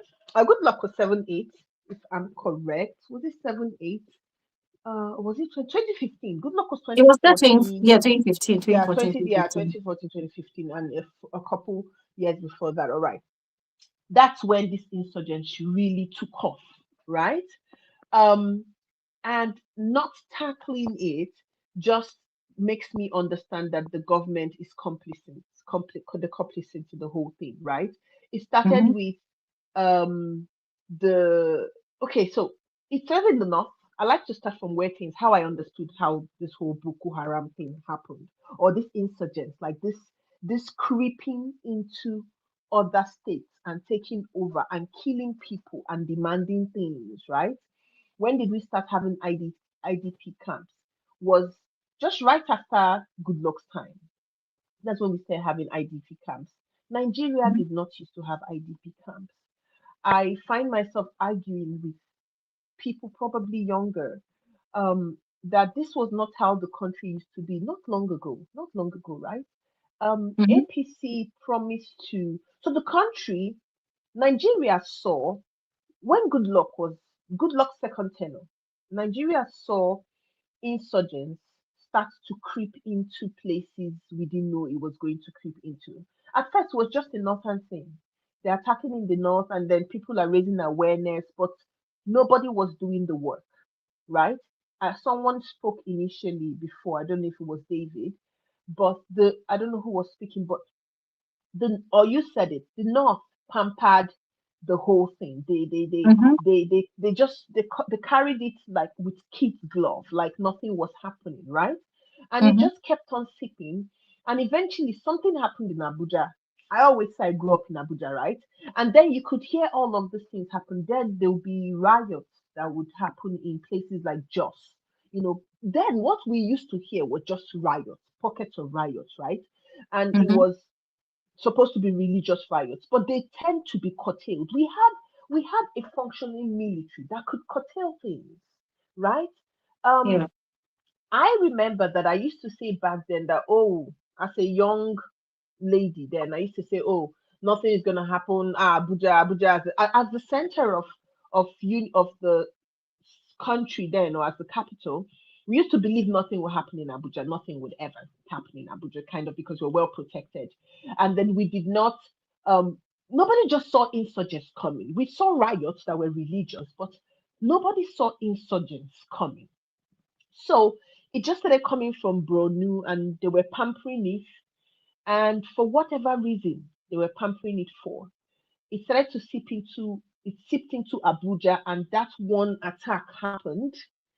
That big one, the bomb blast that happened, Mm-hmm. that I think it was Nyanya or so, that really up like it was a huge disruption in our system, right? Mm-hmm. And then that was when good luck started getting that backfire, right? And this so-called APC that then was CPC and AC came together and now said, oh, we can't have this, the country can't be that, we cannot pamper, we're going to. Everyone forgot the threats that happened all before that, all those things we hear in the media where someone said, if he doesn't get into power. I just don't want to go into conspiracies, Mm-hmm. right? But Yeah. APC was supposed to tackle this insecurity. That was part of the promise that they made to Nigerians, right? Mm-hmm. Only for the old man that came in. We should have looked at age when we wanted this change so much, right? I will always still trickle it down to the clueless government that was the Buhari government that really, really, really destroyed the country. Nigeria Mm-hmm. was still a developing nation when Goodluck was in power.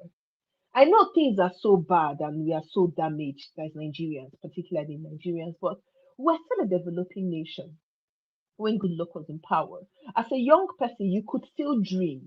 You could still dream in the country. You could still say, okay, oh, I could get a job. You could still dream of uh, your life in the country, of paving a way for yourself in the country. But we are living in a society now that you can't even dream, right? So it's like 10 years or 12 years down the line, things have deteriorated so bad. But insecurity is what really, really triggered all of this, because insecurity, bad governance, right? So, firstly, bad governance did not curtail insecurity. And then Buhari came in, he took time to make any appointment, service chiefs or anything. And then eventually, when he made appointments, he appointed his friends and his brothers and his everything, right? Mm-hmm. So incompetence was also the order of the day. You have people appointed in positions that don't know their left from their right, because we literally had an illiterate on the seat. You understand? Mm. And not Yeah. only the people not know what they were doing, nobody was asking them questions. So impunity became the order of the day. The military was no longer being financed. Then in Abuja, I grew up in Abuja, we had army headquarters, we had a few of those places. Those places were revered. You would still see army people. Nigerian military apparatus as a whole still even had some sense of, I'm not saying everybody was perfect, but they still had some some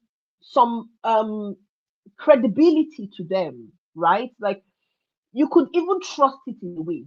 And you wouldn't see people just moving around with military people then. It was mostly they are guarding politicians. But now every rich person has somebody holding AKA 7 that is guarding Mm. them. It's an eyesore. And our society is not even seeing how this is an eyesore. So when you also have now, there's also military part of field, and there's the admin part of the military, right?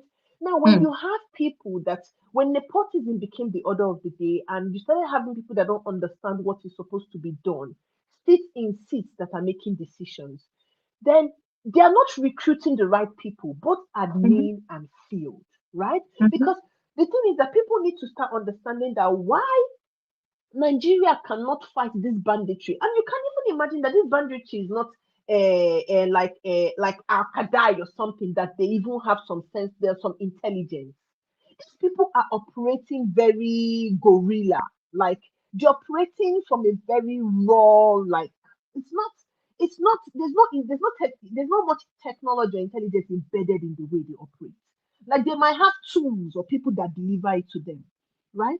So why then can't a nation have a military that can tackle banditry? You see these people on TikTok, these are children. If we want to say the truth, they are not, sorry, I'm sorry about to scream, but they're young people. Most of them are less than 30. Most of their leaders, when I see them, even the Shekau, they're young. Maybe they're men in their 40s or in their late 30s, you know. So it's interesting that our government can really sit down and act so fearful. A nation, Nigeria is a nation sitting on top of wealth. They borrow trillions and trillions of naira all the time, and they cannot equip. You see that we don't have the brains, right? So you start to understand that any logical thinking person knows that the government is complicit. They know what they are doing. They know why they haven't tackled this insecurity. It's either they're not tackling it because there are people in powerful places that are saying, I, for one, do not believe that is the West. I'm not of this logic that of many Nigerians that like to blame everything in the West on the like Western influence. I believe when you as an entity allows Western influence to exploit your society, they will exploit it without regard, because nations want to exploit, right? But if you can hold your own together, maybe you can even curtail the way people exploit you. And also, I do believe that banditry kept on increasing because we had a huge population of the North that were very uneducated. For years and years and years, Nigerians were crying and screaming and saying, educate the children in the North. The Almajiri system has has had the need to be tackled for a very long time. In as much as I also agree with some people that most of these bandits might not be nationals of Nigerians, right? Niger and the rest of them. But okay, you don't have boundaries that also curtail this. But you have to understand that when people are not educated, and that's why Good Luck try to focus a lot. Good Luck's government try to focus a lot on building schools and empowering people. You don't give people education. You don't give them jobs. You don't give. My sister served in the north. I didn't serve in the north. I didn't want to. I used to travel. But if if people had visited in the north years down the line, 2000, you would have seen that there was still a gunpowder that was going to take off, because you have young people that first of all they don't educate people, so people just have children, right?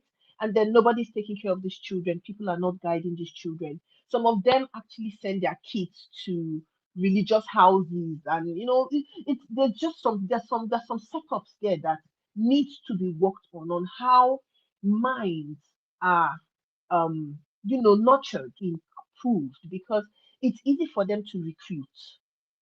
It's harder for this kind of insurgents to have grown the way it has grown if it was harder for them to recruit.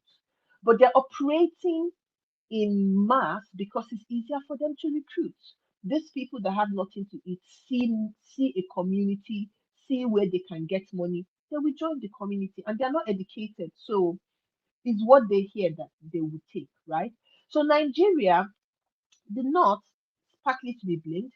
Nigerian government very much partly to be blamed, right? Because they could have tackled this head on.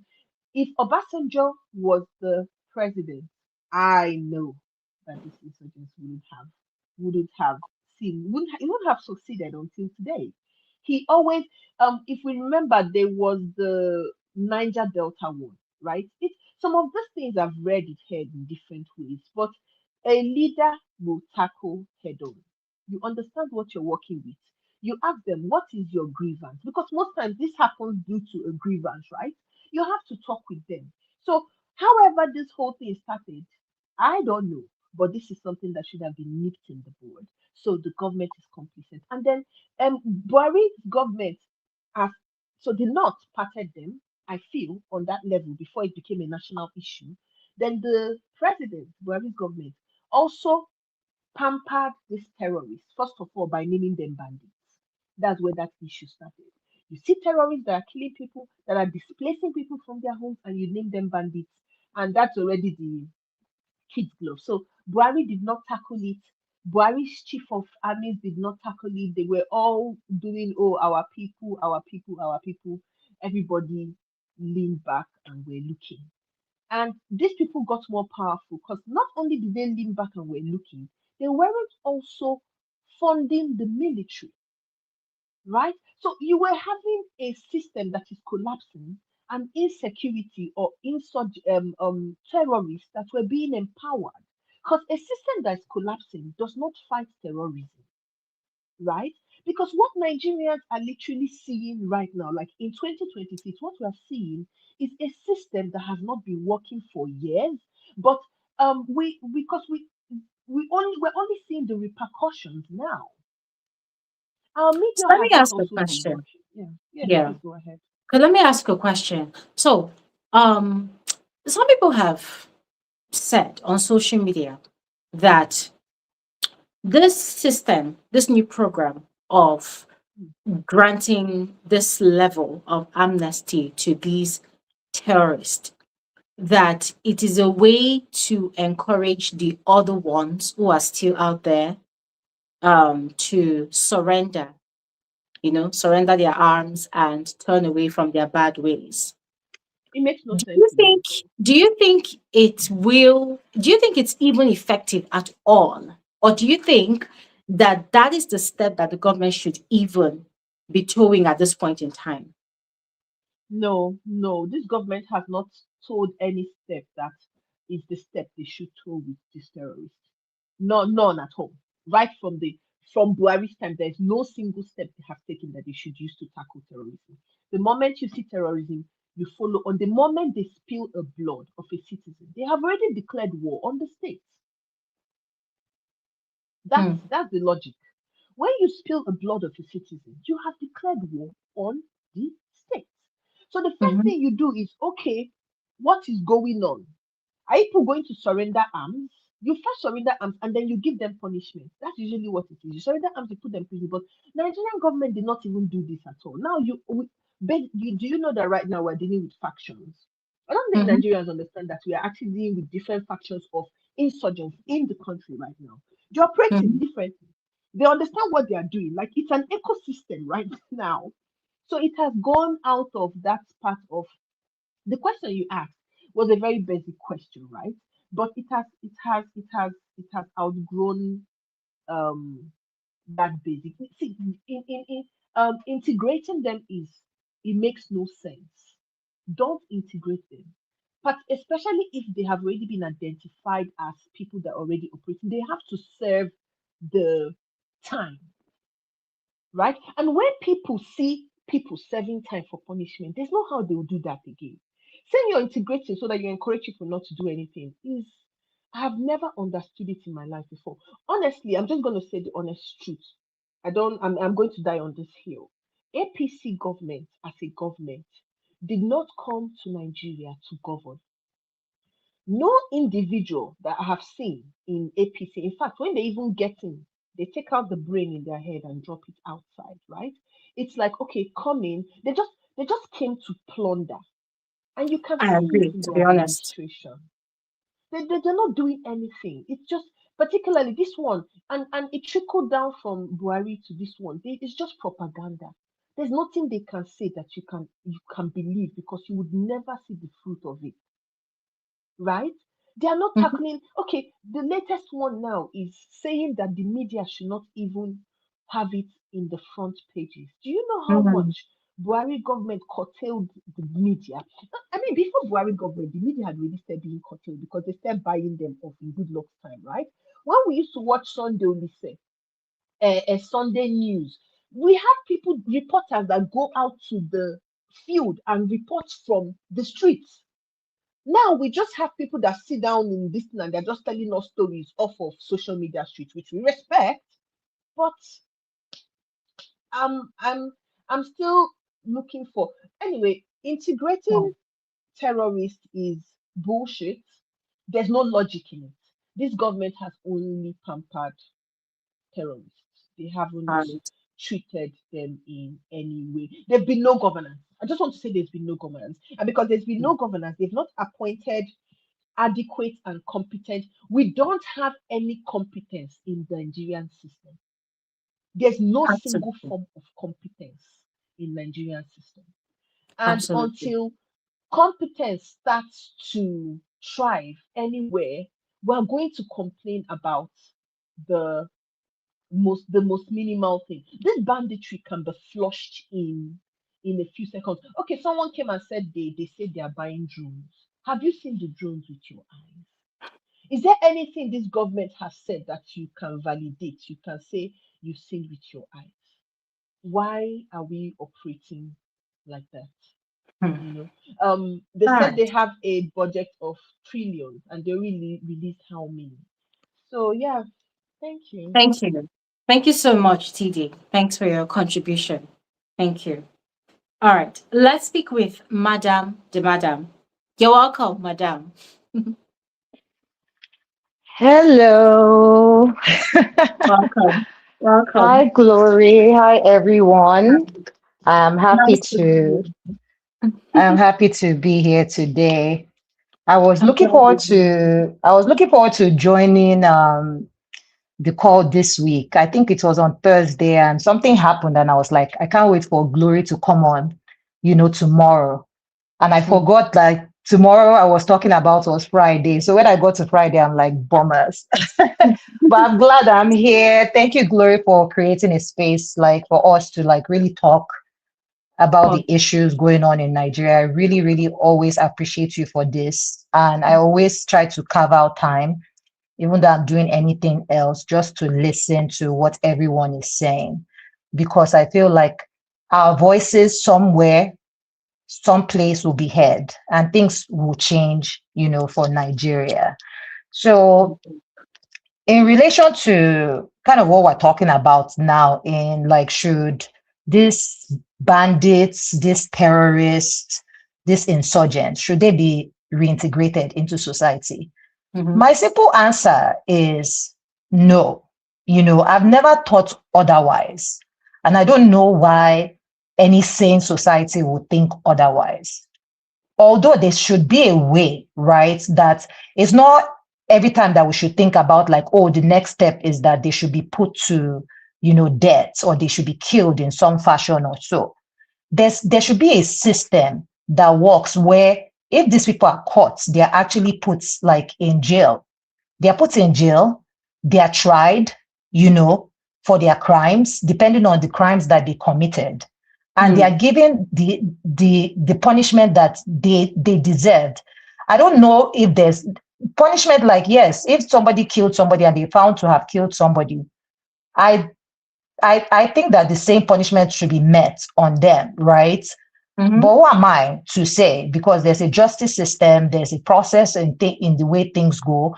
I know even in American society that I live in, sometimes you see cases that happen that somebody committed a crime, right, or killed somebody, depending on the type of crime.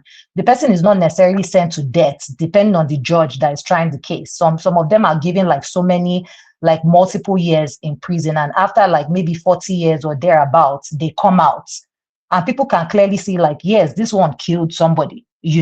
So what was the type of, why did they give this person that type of judgment? But I feel like every insurgent, every terrorist, every bandit, should be, given a jail sentence and they should be tried appropriately. I don't, and the thing baffles me because there's an IDP camp, right? And Mm-hmm. many of the stories we hear about the IDP camp is that these people are not being um, they're not giving the right therapy treatment. Yeah. Their feeding is poor as Mm-hmm. well. Most of them they're no longer in their homes. They are displaced. Mm-hmm. They don't.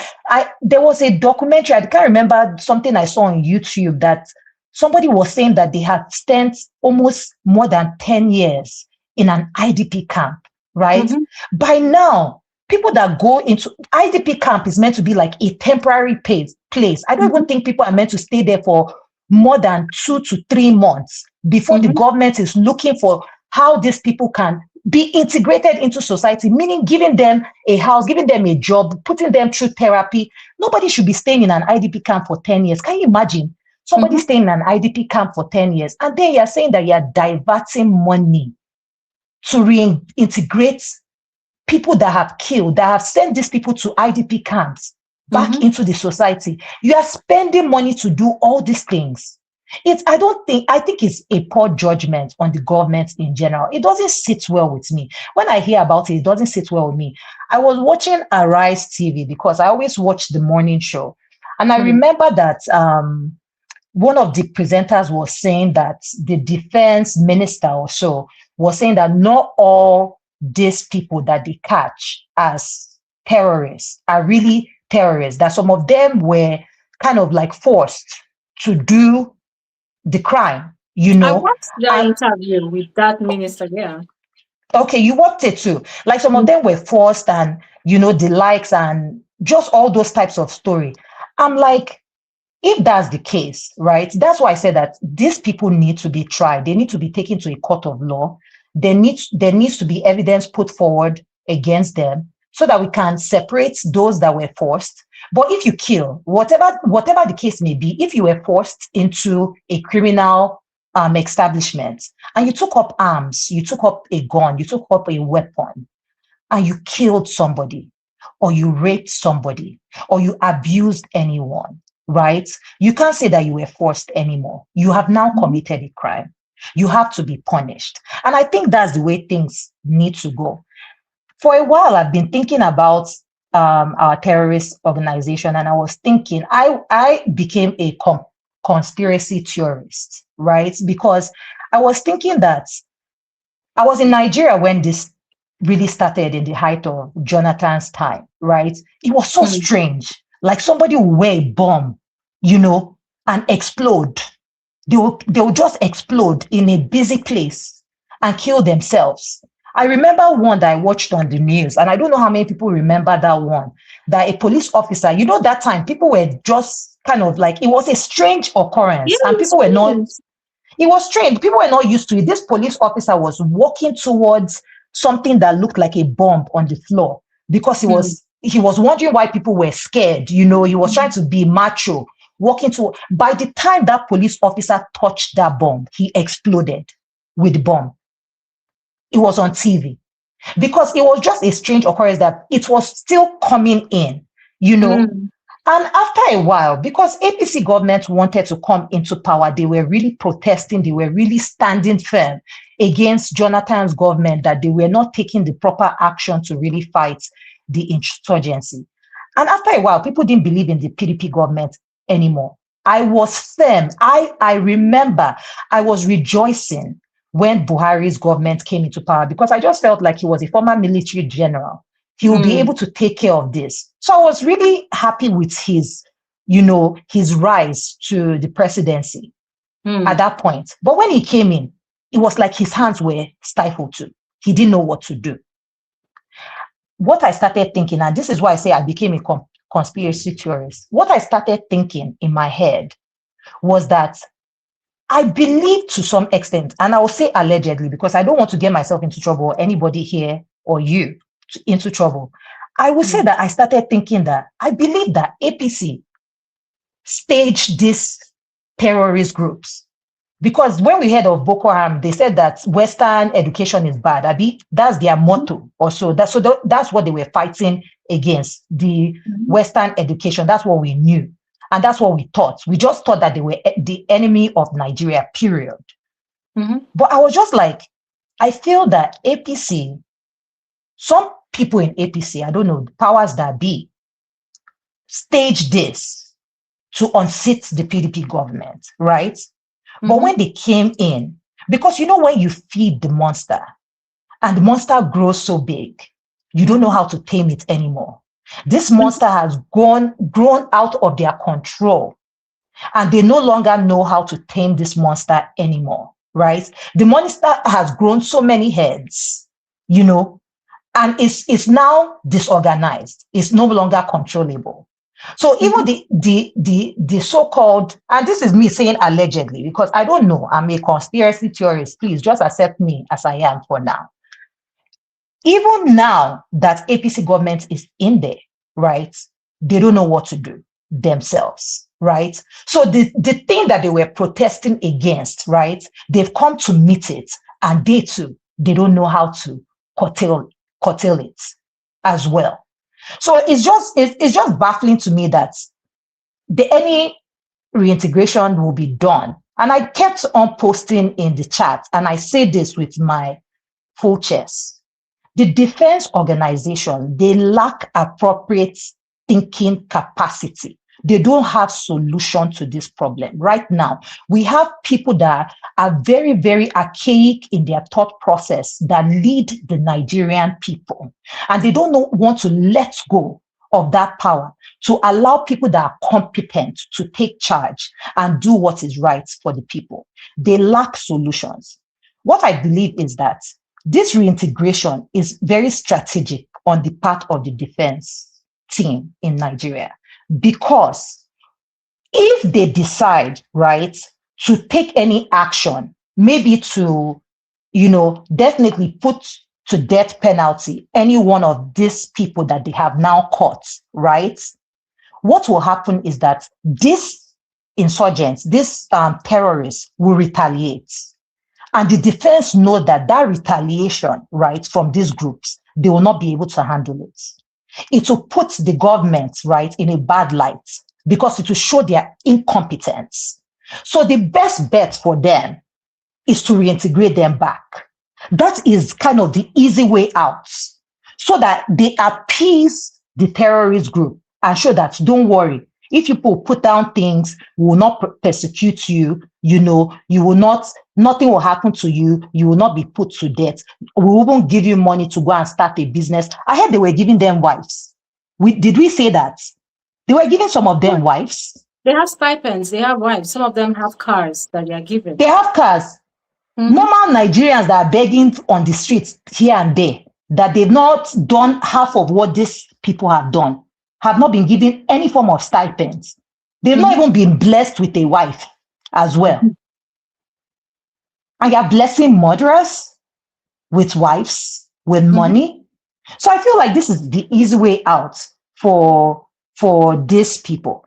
Another thing is that the military people, if we want them to really work, which would be my last line of thought process on this topic that you asked, right?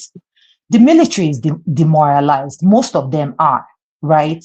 They don't have the appropriate weapons to fight these terrorists. They don't have it. They are ill-equipped to fight the terrorists. And most of them are complicit as well in helping the terrorists as well. Gloria, I know you follow the news as much as I do. And there are two news that have been going viral. I think one of them is one former politician, I can't remember his name, that said that he called his nephew or so was kidnapped. Baba met older brother. Yes, thank you, my dear. And he spoke about how he gave coordinates, everything. And at the end of the day, the military didn't move an inch to try and save his nephew until hundreds of millions of naira had been paid. There was another story I saw on a podcast. I can't remember the man's name, but he said that there was somebody, a family member, or I don't know, a family friend or somebody that they knew that got kidnapped, right? And they were asked to pay a ransom. And he said that on the way to pay the ransom, they met 3 security checkpoints manned by army officers. And the army officers were the ones that were directing them as to the location of these people that were holding the kidnappers that were holding the people that they were going to pay that ransom money. It's so strange to me. Like, to me, I'm like, the defense, you can't lie to us. We know that you're complicit. And I don't think, in my mind, do you see, Glory, I'm telling you for a fact, if I was in the military, right? If I was in any defense organization in Nigeria, I would not risk my life to being ill equipped to go and fight against any terrorist. I will run away. I will pretend like I'm going and I will not go anywhere. There are stories of calls of distress. Military people, they don't go there. Why? Because those people, they have blood running through their veins too. They have wives, they have children, they have a life to live. They know that if they go to defend their country, they know that if they go to defend people, they too, they will be killed. They too, they might be kidnapped as well.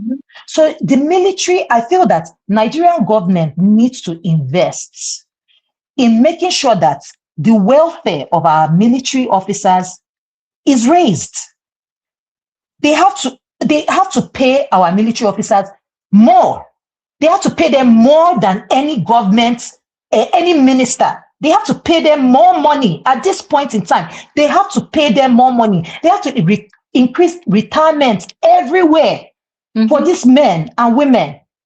And then they have to start putting this, let them start from the military, let them start from cleaning in-house.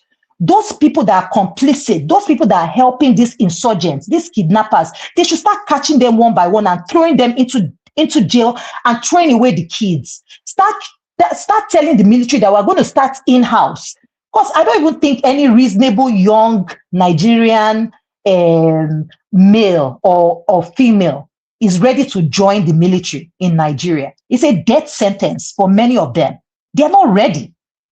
And another thing is that I know I said last point before. It looks like I'm a pastor here, but this is really like my last point. Another thing I was thinking about, because I remember Nigerians don't follow the laws, especially our defense officers. They don't follow any law whatsoever. They do a lot of extrajudicial killing. They do a lot of torture. Though all this arbitrary type of arrest, unlawful detention, it is so wrong. Nobody believes in a due process with our defense staff. They need to correct that. They need to correct it. You see that in America, and I know that Nigeria we're very hurt. I know things are very tense right now. When we catch kidnappers, when we catch anybody, we just want to put them to death. But if you see a society like even America, when they catch somebody that has done a heinous of crime, it's not torture. They don't torture that person. They don't. You keep the person how you can, to see how you can get more out of them. How did you come to this place? How did you, how did you get here? What's going on? So that they will believe in our defense staff as well. I'll rest my case here. I'll stay on, but I will come back. Thank you, Glory, again. I really appreciate you and I love you. Thank you so much, Madam. Thank you so much. Made so many valid points there. And whilst we were speaking about the Nigerian military, the one thing that kept on ringing in my head whilst listening to everything you were saying was how the higher ups gives them commands. They want to evade the place, they want to take action, and then they receive instruction to fall back. That has happened so many times. I think it was in Kebbi State, the Catholic school kidnap situation that happened where the military, I think they were already there, and then they received instructions to leave that place. And then the kidnappers went there and did what they did. They moved over how many kids? Over 100 children. And then it makes you wonder, like, who are these people? Who are these people? And you see, this kind of situation is really scary because I think it was Tilly that said that this APC government, they are not here to actually govern. They are just here to plunder, because in a sane society, in an ideal society, because unfortunately Nigeria is not an ideal society, but in a sane and ideal society where such a thing happens, there should be an immediate probe. I'm not talking about the useless, dead investigation that Nigeria is always doing. Every time something happens, they'll say, oh, they are creating a committee, a panel, an investigative panel. And sometimes an investigation can take a decade and there's no result from it. No, I'm talking about an immediate probe, which is something that can be discovered in one day if they want to, if they put in the work.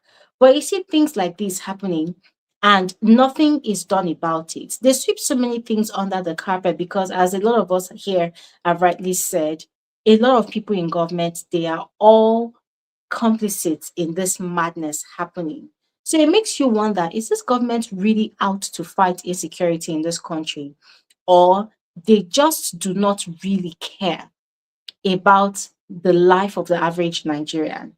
For them, so long as it does not touch one of their own, they are not particularly bothered.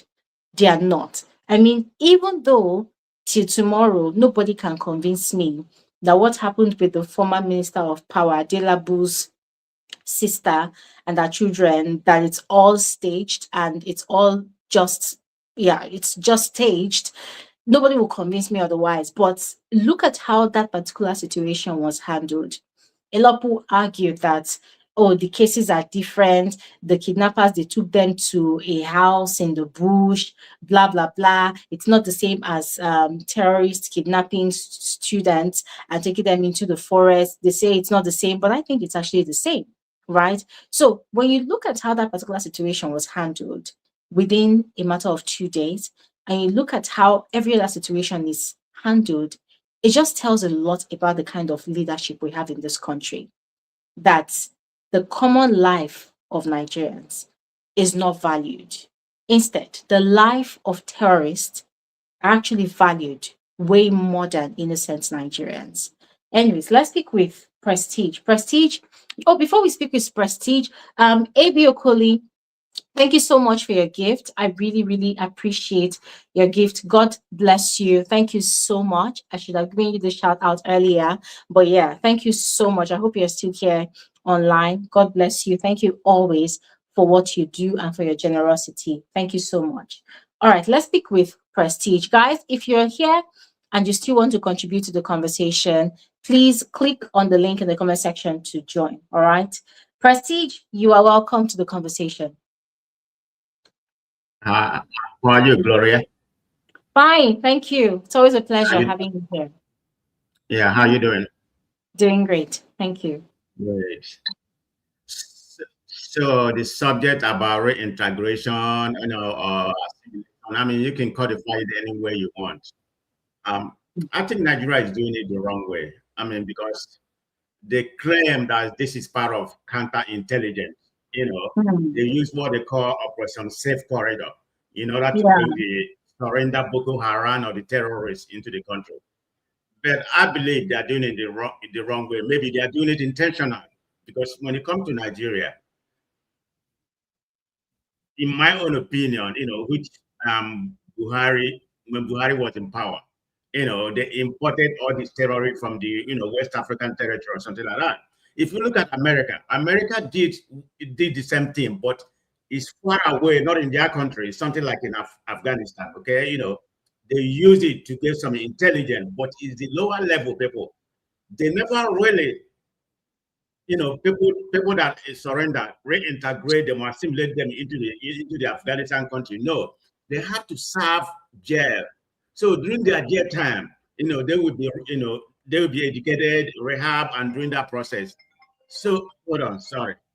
Okay, that's fine.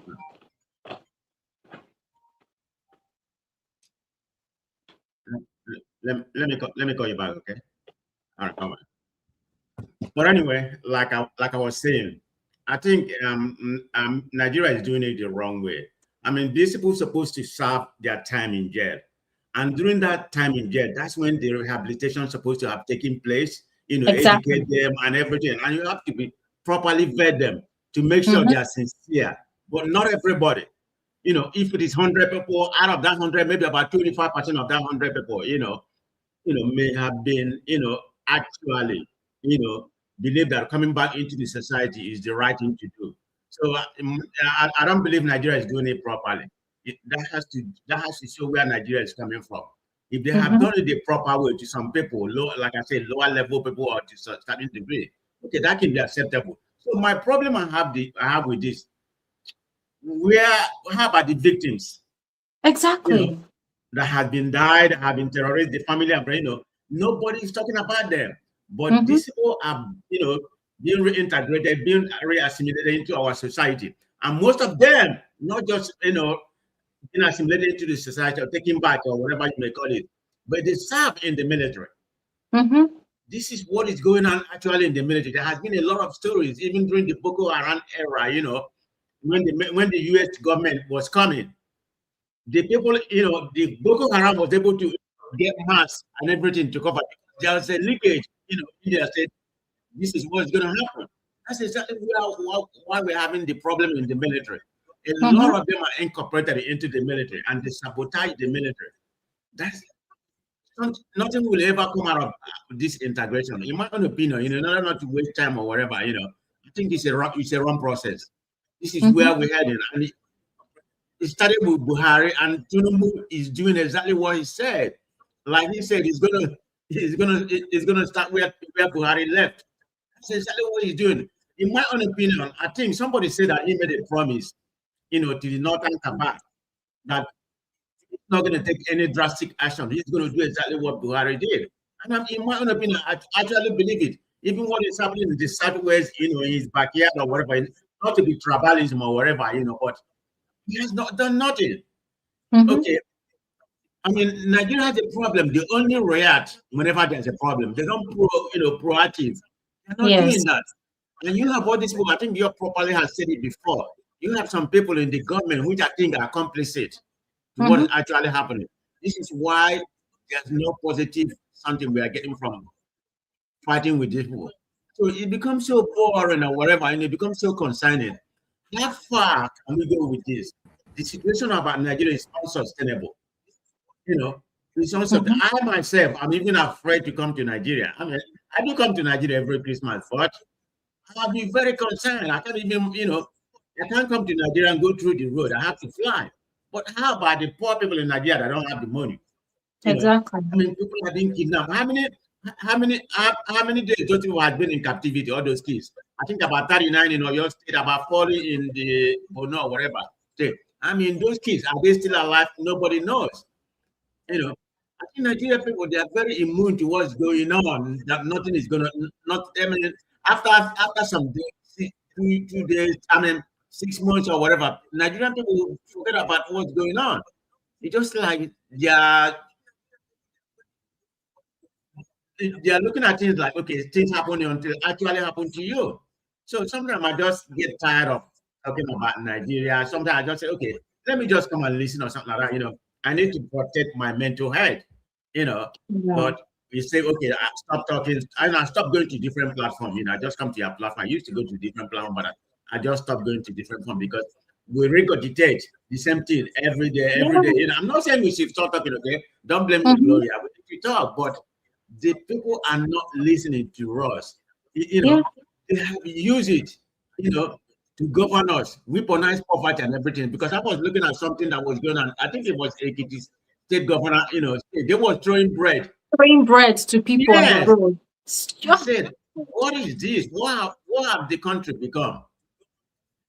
I don't know how long, So I didn't just come here to make a lengthy speech because everybody has spoken well. So in order not to be, it's very concerning. Okay. Yes. Thank you so much, Prestige. I mean, it is very sad. There was a video I saw where the Minister of Defense, I think it was the Matawale person, he said something about that it is only God that can deliver Nigeria from insecurity. And I cringed because I'm thinking, first of all, this man has allegations on his head about being one of the sponsors of these terrorists in Nigeria. There's an allegation to his name, and it's a very solid one, right? And nobody, no court of law has ever even bothered to look into it. And then this president comes into power and gives him such a sensitive position to be the Minister of Defense. And it makes you wonder, wait, what exactly is going on? Why is it that all the people that have allegations to their name about being part of the sponsors of this terrorism in Nigeria, they are holding one very sensitive position of power or the other? And the president acts like he does not know that these people have these allegations to their name. That first of all, they shouldn't even be occupying those positions. Even the current vice president has an allegation to his name. There's a case of where a particular kingpin of one of the terrorist groups in Nigeria was chased, and they found him in the vice president's house. And then there's another northern state governor whom it was alleged that he built houses for these terrorists. That's the leaders of these terrorist groups. See, there are a lot of cases out there, but it's like this government is not bothered enough to look into it. But I digress. I'm speaking about the current Minister of Defense that said that it is only God that will remove us from this situation. And so it begs the question of, sir, what is your job description? What is your responsibility? Are you supposed to mount the podium, pick up a microphone, and come and tell Nigerians that we should look to God? So what are you there doing? What are you doing there? You know, things like this, it just makes you as a Nigerian get very tired. And that's why I understand when you say that you got tired of even going to different platforms to even talk about it, because the truth is, these people, it's like they're not even interested in doing anything about it. They want to normalize the situation so much that one day when you come out of your house and you're walking on the street and then they shoot down somebody dead, just move on walking. They want to normalize it that way, that now it's normalized for people to die. It's now a normal thing for terrorists to attack communities, and you just walk away and look away like it, it's normal. It's normal for it to happen. It's cringe at this point. Yeah, so it's a very complex situation in Nigeria. I mean, I don't know how far we can go, because even the present government right now, what they're after is the next election. It's about 2027. Nobody cares about what it's going to do. I don't know if Tinubu, is afraid of doing something or whatever. I mean, the name of the sponsor of Boko Haram, we know, if that was supposed to have been released long time ago, and nothing has come out of it. I mean, it's the same story that we regurgitate every day. Nothing will come out of it. Tinubu is not going to do anything. I mean, in my own opinion, he's playing what I consider to be a mafia politics. I mean, he's very good in that regard, but that man doesn't have a simple leadership in him, because if you look at it, Gloria, Nigeria, I mean, I know we're very tribalistic, but that notwithstanding, just feel people, during the election, they will use this tribal narrative, to separate us. I grew up in Lagos when I was growing up. I mean, I'm not saying there's no tribalism, but I never really see that much, but I mean, things are getting worse every day. I mean, they weaponize poverty so that they can be in power. Imagine what I read yesterday, they are building, they build houses for the judges. Did you see that? In They Abuja. built the houses, I think since early this year. So yesterday was just a handing over. Oh, yesterday was a handing over. Yeah.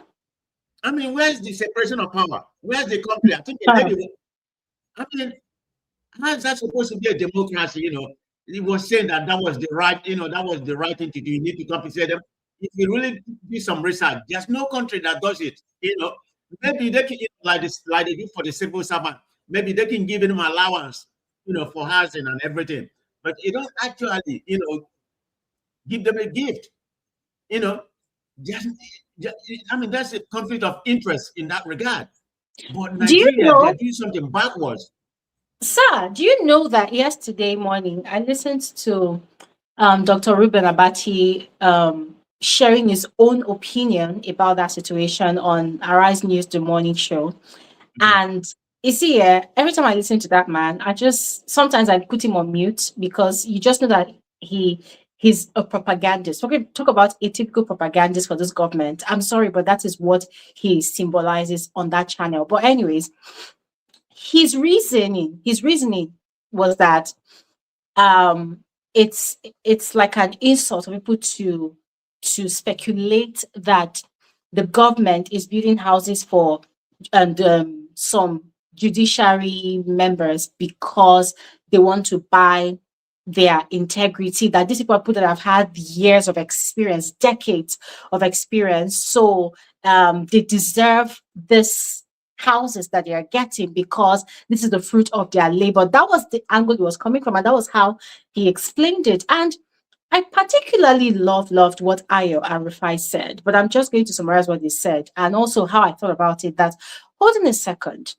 for years now, the police, the military, they've been complaining about their standard of living, about compensation given to them. They've been complaining about how this government is not really catering to their welfare as they should.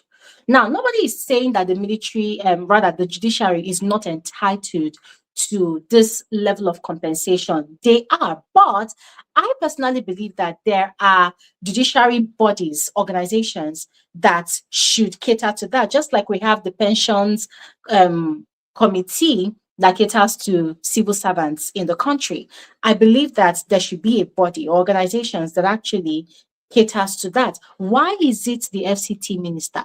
When everybody knows that the FCT minister himself does not have clean hands, we know that that is one person that lacks integrity. We know that that is one person that does not hide the fact that he plays mafia politics, just like his principal, the president, is doing currently and has been doing with Lagos State. That is exactly what the minister of FCT is doing in Port Harcourt, in Rivers State.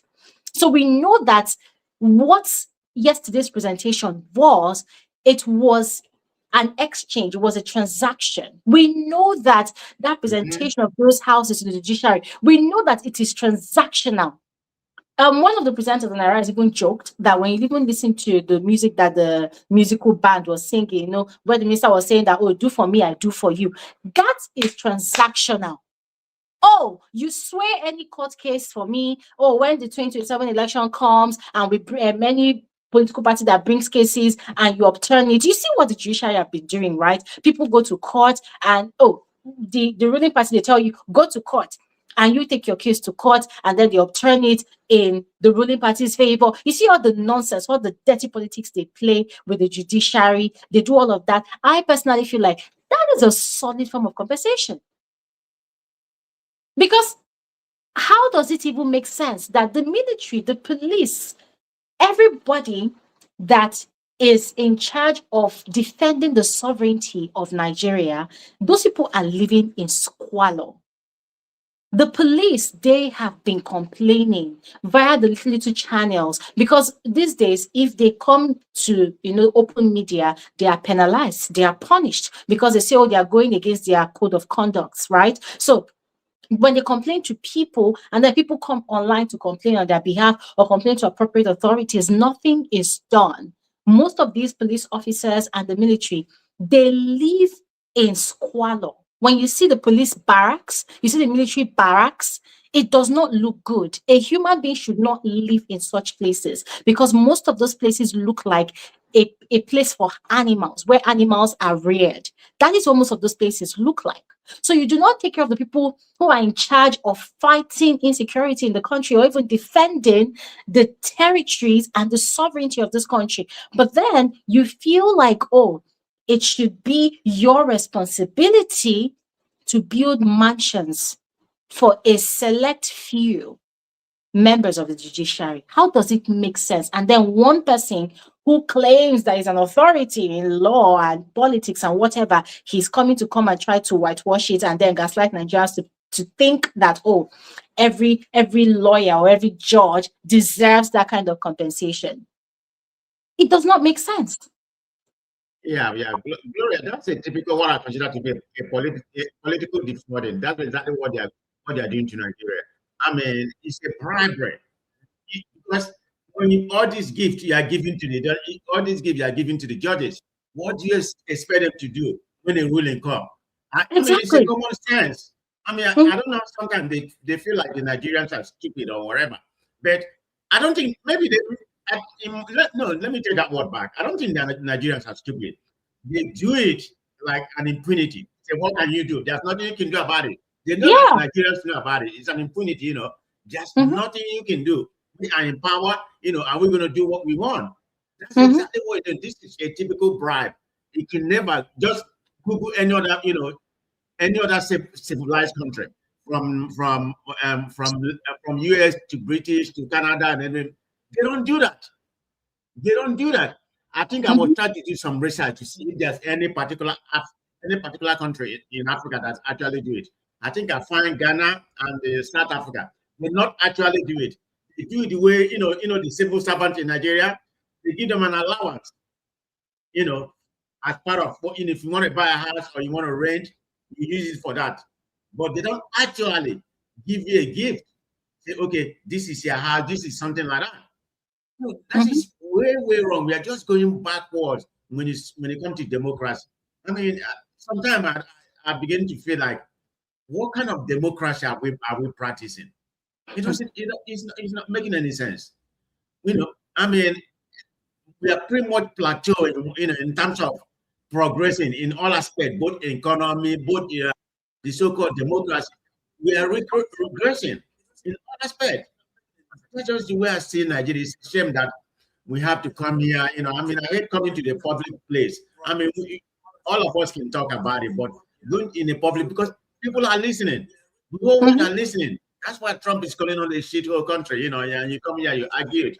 Why is he calling it shit? I'm not saying America is a beacon of democracy. We know what's happening in America right now. So let's put that one aside. But we need to get our act right, and stop depending, stop depending on the Western society. If you look at the white people or other people, the Caucasian, they don't love you. If the black people don't love themselves, nobody's going to love them. That's a fact. Okay, they may do something, say, okay, they say they like you or something. No, they don't care about your own well-being. They want to use you for something. But Nigeria, most of the black nation, they fail to understand that we can't go anywhere if we don't take the bull by our hand, try to do something for ourselves. This is what most of the countries in Asia have done, from China to Singapore, Japan. And look at where they are right now. But Africa is still a backwards country. When we have the whole natural resources, a lot of educated people, nothing is happening. Nigeria cannot prosper, until they go out of the country. I mean, we have the most doctors when it comes to black people here in America than any other black nation, any other foreign people. I'm sorry, not just black nation. We have the most doctors. So we are well endowed, we are well educated, but we don't do well when we're in Nigeria. And I can use an analogy about our football. That's an example. I don't know if you follow soccer. Can you imagine that? I watch World Cup. I have an attention of World Cup soccer. So I'm somebody who is very, very good, who likes soccer. I mean, it pains me that my country is not even represented. A small country like Cape Verde, from Africa, you see, and we have the best soccer player from Osimhen and everything. We have I'm just using this as an analogy, see where we have been. We have the best soccer players in Africa in terms of number and everything. But we don't have, we couldn't prepare well. They went through different coaches. That's why we didn't qualify. During that time, the NFL, when you give them money, they even our women that won the African Cup, about 2 years ago, they have not been able to have a friendly match. How are you going to prepare when you ask the NFL secretary? He said nobody wants to play us. What kind of rubbish is that? Because they don't want to expand that money to do something. He said nobody wants to play us. Even in the last month or whatever, during the open of FIFA period, Ghana and other countries, they play friendly match. The only thing we can afford to play is to play Senegal at home, because they don't want to, they don't want to prepare. And this is where we are. We don't even have Gloria. We don't have a functioning stadium. that is, that is sanctioned by FIFA to play in Nigeria. Abuja Stadium is deteriorated. The What of national the one stadium when in I was Akwa Ibom? The one in Uyo? What only of the the one one in in Akwa Ibom port. We have not host any FIFA sanction, competition. I think my own recollection in the last time we hosted was 2000. Yeah. So just on all aspects of Nigeria, nothing is working. I don't know. Yeah. Yeah, Thank you. I mean, there's nothing wrong in talking, Gloria. I mean, I will always come to your platform, and vest out how I feel about Nigeria, but I don't like to elongate my own point of view. It's not. I mean, everybody has said. I don't want to repeat what people already said. So, this is where we are right now. But I'm glad for what you do. Yeah, in Nigeria. Yes, sir. Okay. Thank you so much. And sir, don't relent. One thing I believe is, even if it is 5 people that join the conversation and listen, one thing I believe is, so long as it is on the internet, I believe that this government, they see these feedbacks. Because for me, we're giving them feedback of what they're doing that we do not like. So they are listening. Trust me, they are listening. They are listening. They are paying attention. They are listening. The only thing is, they do not want to take the feedback. They do not want to do anything about it. But one thing I believe in is, at least we're all talking. So they should not think that, because Nigerians are used to adapting to situations, that they are not complaining. So that is also one of the purposes of having conversations like this, not just on my platform, but also across different platforms. We need to voice out. It's tiring. It is exhausting because, when you complain like this, you want to see some sort of implementation. You want to see something right happening. So for me, I believe that it doesn't matter how long it takes, but we just need to keep making our voices heard so that the government knows that even though we are used to adjusting, we're used to adapting, we don't like the situation we're in and we're complaining and we are kicking against it. We are rejecting it. We don't want it to continue. Yeah. And I really do hope that the people in the north, especially, please let me put out this disclaimer. Yeah, I'm not trying to be tribalistic or sound tribalistic or anything, but this is our reality and we need to speak to that reality. I really do wish that the people in the north, they would make themselves more visible. There are a few, I don't call them content creators, but they're just citizens like you and I, who use their social media presence. They don't really have a lot of followers, but they make videos like this and they try to promote those videos so that it goes far, right? And they are from the north. I really do hope and wish that a lot more Nigerians living in the north would also speak out, because at the moment there's this look, the optics, it does not look good. It looks like the people in the north who are even getting like the heavy brunt of insecurity, they are not even really talking, they're not really complaining, No, right? they're not. Yes, that is what it looks like. They might be complaining where they are, but because they are not loud enough or they are not visible enough, it looks like they are complacent with the situation, like they are not bothered about it. And also, because imagine if someone like the governor, who is like the highest authority in their state, is coming out to come and tell them to pray to their God or listen to their holy book for protection, and then they now believe that, okay, the holy book is what is going to protect them and save them, then they now feel like, okay, fine, everything will be fine, everything will be well at the end of the day. It doesn't make sense. So I'm really wishing that a lot more people in the north will speak up, that they will make themselves more visible.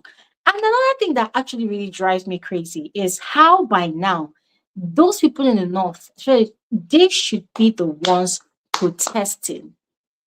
They should be marching to their government houses. They should be marching to the military barracks there. They should be marching. They should be protesting. Why? Because they are the ones that are even getting slaughtered the most. But they are not doing it. I don't know why. They're not doing it. So I really do wish that they will do more. They will do more. They will make themselves more vocal, more visible. Because, anyways, it's just insane. It's just insane. Yeah, yeah, Gloria. Before I go, I wanted to keep it up. I saw your video of working out. You know, I said, Gloria, go ahead. I said, keep it up. I saw when he was working out, doing your gym stuff in your house. I think it was yesterday or whatever. I said, oh, look at Gloria. Nice. Oh, man. But keep it up, okay? Thank you so much. All right. Thank Yeah, you so take care. much. Yes, thank you. Thanks for joining. All right.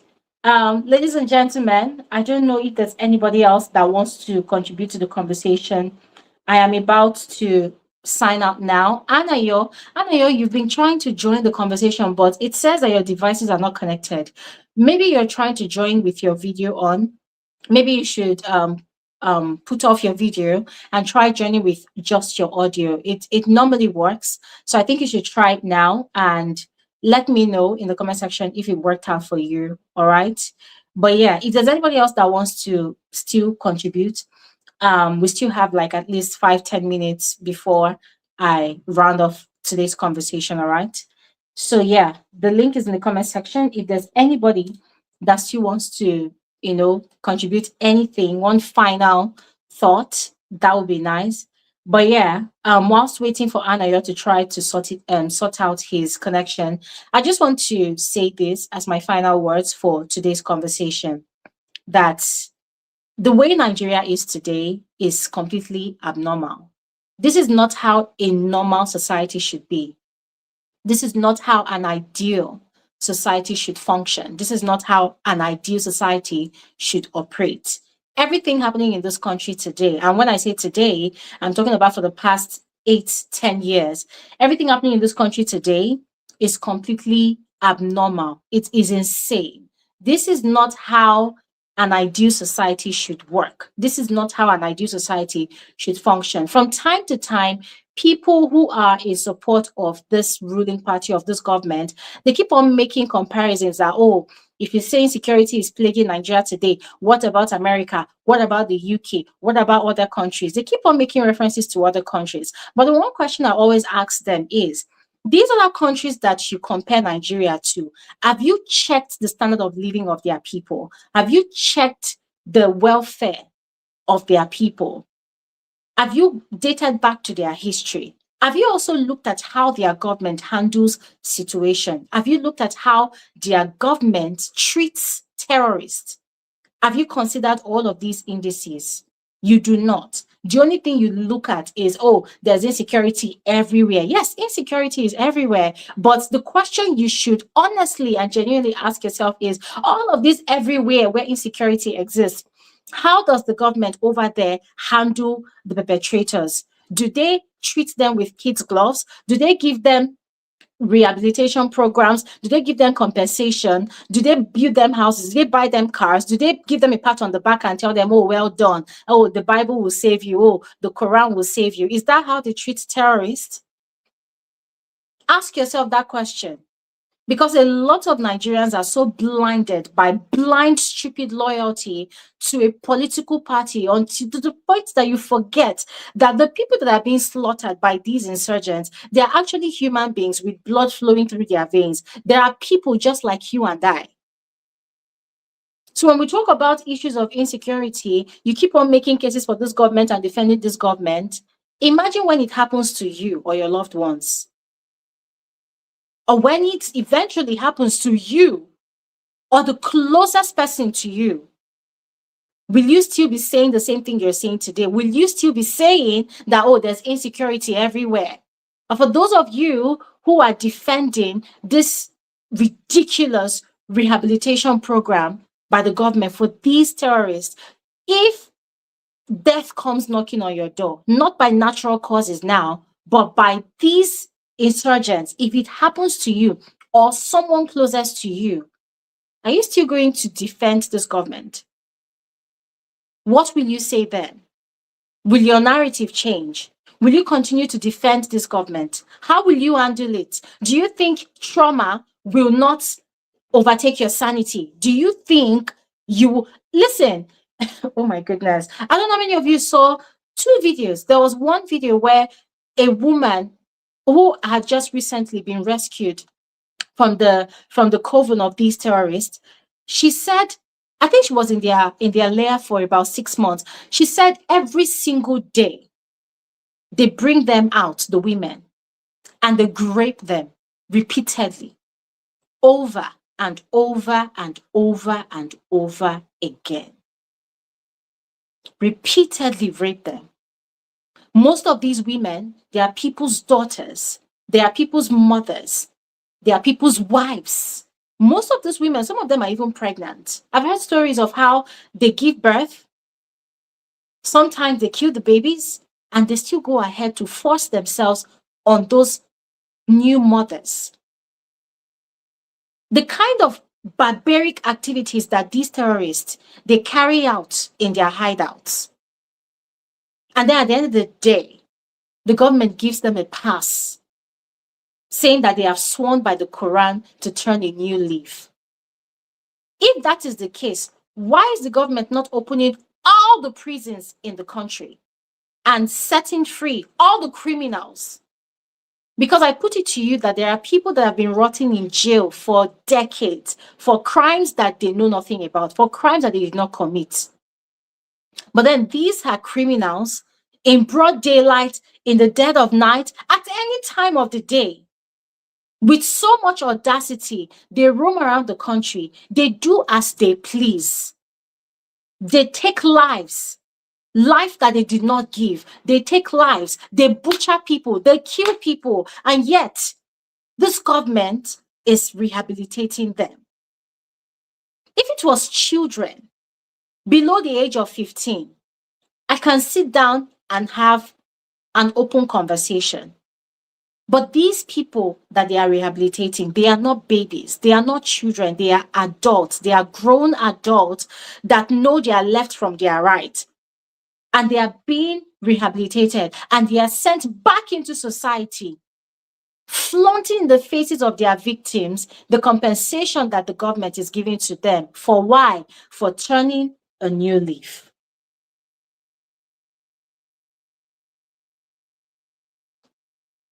If I say one thing to this government today, I know that they will look for me and I know that they will find me because they are very good at finding common Nigerians. They are very good at finding common Nigerians. But at this point in time, quite frankly, I do not give a fuck if they find me. So I'm going to ask this government a question. Dear President Bola Ahmed Tinubu, you have children.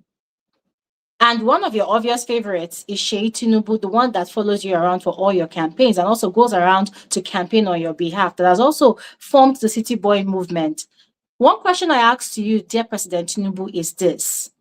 If your son, your beloved son, Sheyi Tinubu, is kidnapped today, what will you do? Oh, Sheyi Tinubu has 2 kids, or probably 3. There's a rumor that he has another one out of wedlock. It's a rumor, allegedly.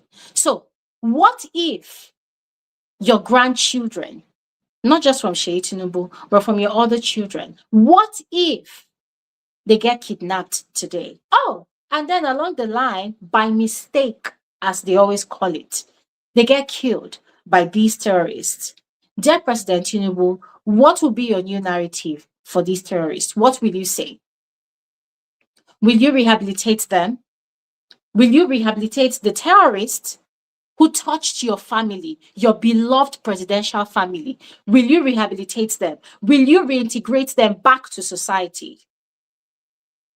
Oh, and to the First Lady of Nigeria, First Lady, Her Royal Majesty, Her Royal Highness of the uppest echelon of Nigeria, First Lady, Chief Mrs. Senator Oluremi Tinubu. My question to you, madam, is that you have children. What if these terrorists, despite all of the protection, the armored vehicles, the security agents, all the massive protection that you use to protect them wherever they go, home and abroad, what if one day it so happens that these terrorists get to your own children too? They get them, and along the line, they probably kill one of them. Dear First Lady, what will you do? Will you rehabilitate those people who kill your own children?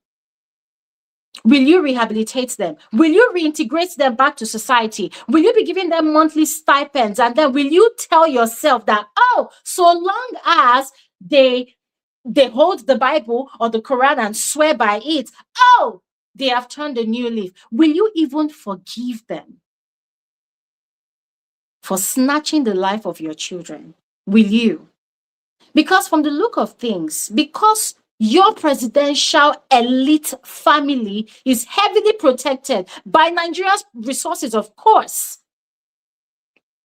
Because you all are protected, you do not really care about how the victims, how Nigerians who have been victimized by these terrorists truly feel. So you think it is okay to allow such a program to even exist in the first place? What the fuck is Operation Safe Corridor? Why is that Operation Safe Corridor not established for the victims of these terrorist attacks? Instead, they are left to wallow in IDP camps that are short of resources to even survive. But terrorists, they do whatever they do with so much audacity. And then they are given a pass. They are given privileges. They are giving compensation. So to the president of Nigeria and to his wife, the First Lady, President Bola Ahmed Tinubu, and his wife, Oluremi Tinubu, I am asking both of you this question. If it so happens that the same way these terrorists have butchered thousands of Nigerians over the years, or even in this your 3 to 4 going on 4 years administration, if it so happens that this same thing, this same barbarity is meted out to your children, no matter the amount of protection that they have, if it so happens that it happens to them, will you forgive those terrorists? Will you grant them rehabilitation the way you are doing these ones now, disregarding the feelings of these victims? Because these victims will wake up in the morning and they will look to their neighbor's house and they will see that their neighbor that raped them repeatedly. They will continuously live in fear because of the uncertainty of not knowing if that's their neighbor who has so-called lied that he has turned a new leaf. They will continue to live in the uncertainty that, oh, this person might just wake up one morning and go back to being a terrorist. And you might sit down in your comfort zone, Mr. President and Madam First Lady. You will sit down in your comfort zone. You will sit down in your armored villa. You will sit down there and you will say, oh, if they are scared, they should relocate. They should move to somewhere else. Did you provide them the means? Did you provide them the resources? As impoverished as Nigerians are, did you provide them the means? Where would they get the resources to just wake up one morning and decide that, okay, I don't feel safe here anymore. I can no longer live here. So let me pack my bags and move elsewhere.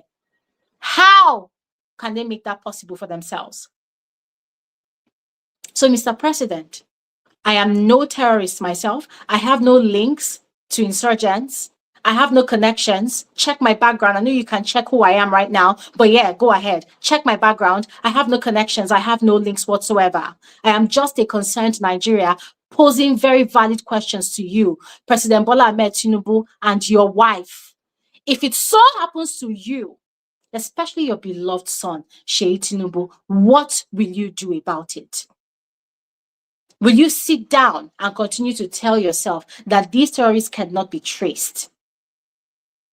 Will you continue to tell Nigerians that, oh, terrorists, they are our brothers. We should learn to live with them? Is that the same message you will continue to preach to yourself? Or do you even care at all? Or you don't even care at all? Which is it? At least show some empathy, show some emotion. Let us even know that the person ruling this country is not a walking dead. At least show some emotion, because we never even see any flinch of emotion from you. Show something. Let us know that we're even talking to a human being. Because at this point, Nigerians are fed up. I do not have to wait until one mad dog of a terrorist comes to attack me. I don't have to wait. But so long as I see it happening to a fellow Nigerian, it is a problem. Because if you do not do anything about it with all the power that you have, it will spread as it has already spread around this country. So, President Tinubu, I'm asking you all of these questions, whether you care or not. I hope that these questions reach you wherever you are. I hope that these questions reach you wherever you are. Nigerians are bleeding. The fact that Nigerians have not invaded that Aso Rock where you and your family are actually having your safety, it does not mean that Nigerians are not fed up. We are fed up. We are tired. We are sick and tired. When it comes to Yahoo boys, you people explore all your resources immediately. You are locating them where they are. When it comes to terrorists, you dilly-dally, you delay. We want to give you the benefit of doubt that you're working behind the scenes, but it is taking so long. So long. These terrorists, they have become so emboldened, so audacious. They are making a ridicule of the sovereignty of Nigeria. Mr. President, to be very honest with you, it does not look like you are in charge anymore. It looks like these terrorists, they are in charge of this country. I am not trying to piss on your power, your authority, but that is what it looks like. And it is that way because you made it so. So, Mr. President, do your job. The job that you so wanted to covet during the 2023 elections, the power is in your hands now. Do your job. Nigerians will not do your job for you. Nigerians cannot fight insecurity because we do not have the sophisticated weapons that those criminals have. Mr. President, do your job because you and I know for a fact that if it even comes near your family, you will descend heavily on anybody or anything that even tries to come close to your family. So why are you not carrying Nigerians as they are yours, your family too? Mr. President, you act like you have no emotion. You do not even show empathy. And it is annoying. It is repulsive to see. So, Mr. President, look for me wherever I am. But this message, I hope it gets to you. Nigerians are tired. This whole Operation Safe Corridor program for terrorists, it is ridiculous. It is insane. And it is a grave injustice on the thousands of Nigerians that have been butchered and massacred by those terrorists that you are giving a pass. It is unfair. It is wickedness to especially the living victims. It is wickedness to them.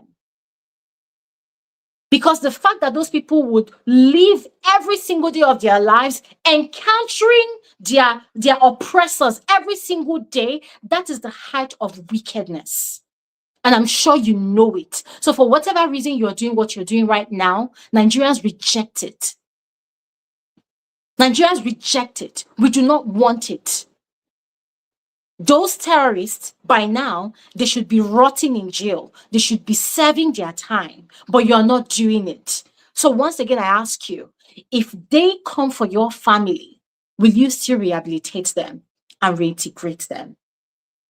Those are my final words for today's conversation, ladies and gentlemen. If you hear that they have carried me, it is fine, because I am sick and tired. In this country, nobody is safe. So I'm sick and tired. Yes. So yeah. I'm going to stop talking now. Thank you all so much for your time. Thank you all so much for joining today's conversation. Please, I know that it is very, very tiring. It is very, very frustrating when we talk about everything happening in Nigeria. But the truth of the matter is, if we don't even talk at all, then the government feels like we are okay with the situation of things. So we need to continue talking. We need to keep making our voices heard. We need to continue to let them know that we reject all of this nonsense happening. because it is not okay. It is not okay. It will never be okay. So, ladies and gentlemen, thank you all so much. TD, thank you so much for your gift. I appreciate you so much. And to every single person that joined today's conversation, that contributed to the conversation, thank you so much. I appreciate your time. Everybody in the comment section that shared their opinion one way or the other, I appreciate you. Thank you so much. TD, TD say thank you so much. TD say thank you, Gloria. No, I'll be carrying you. My sister, at this point, you never know. You never know. You never know. And quite frankly, I don't care anymore because I'm tired. I am very tired. But anyways, once again, thank you so much, TD. Thank you, everybody. Thank you, AB. Thank you, Prestige. Thank you, David. Thank you, Mr. A. Thank you, Mr. James. Thank you so much for your time. We will convene again next week, Saturday, as we always do. I look forward to seeing all of you. There's just so much to talk about. We cannot entirely exhaust all the conversations in one day. So we will continue the conversation next week, Saturday. Thank you all so much. Enjoy the rest of your evening and have a fantastic weekend. And please stay safe. All right. Bye.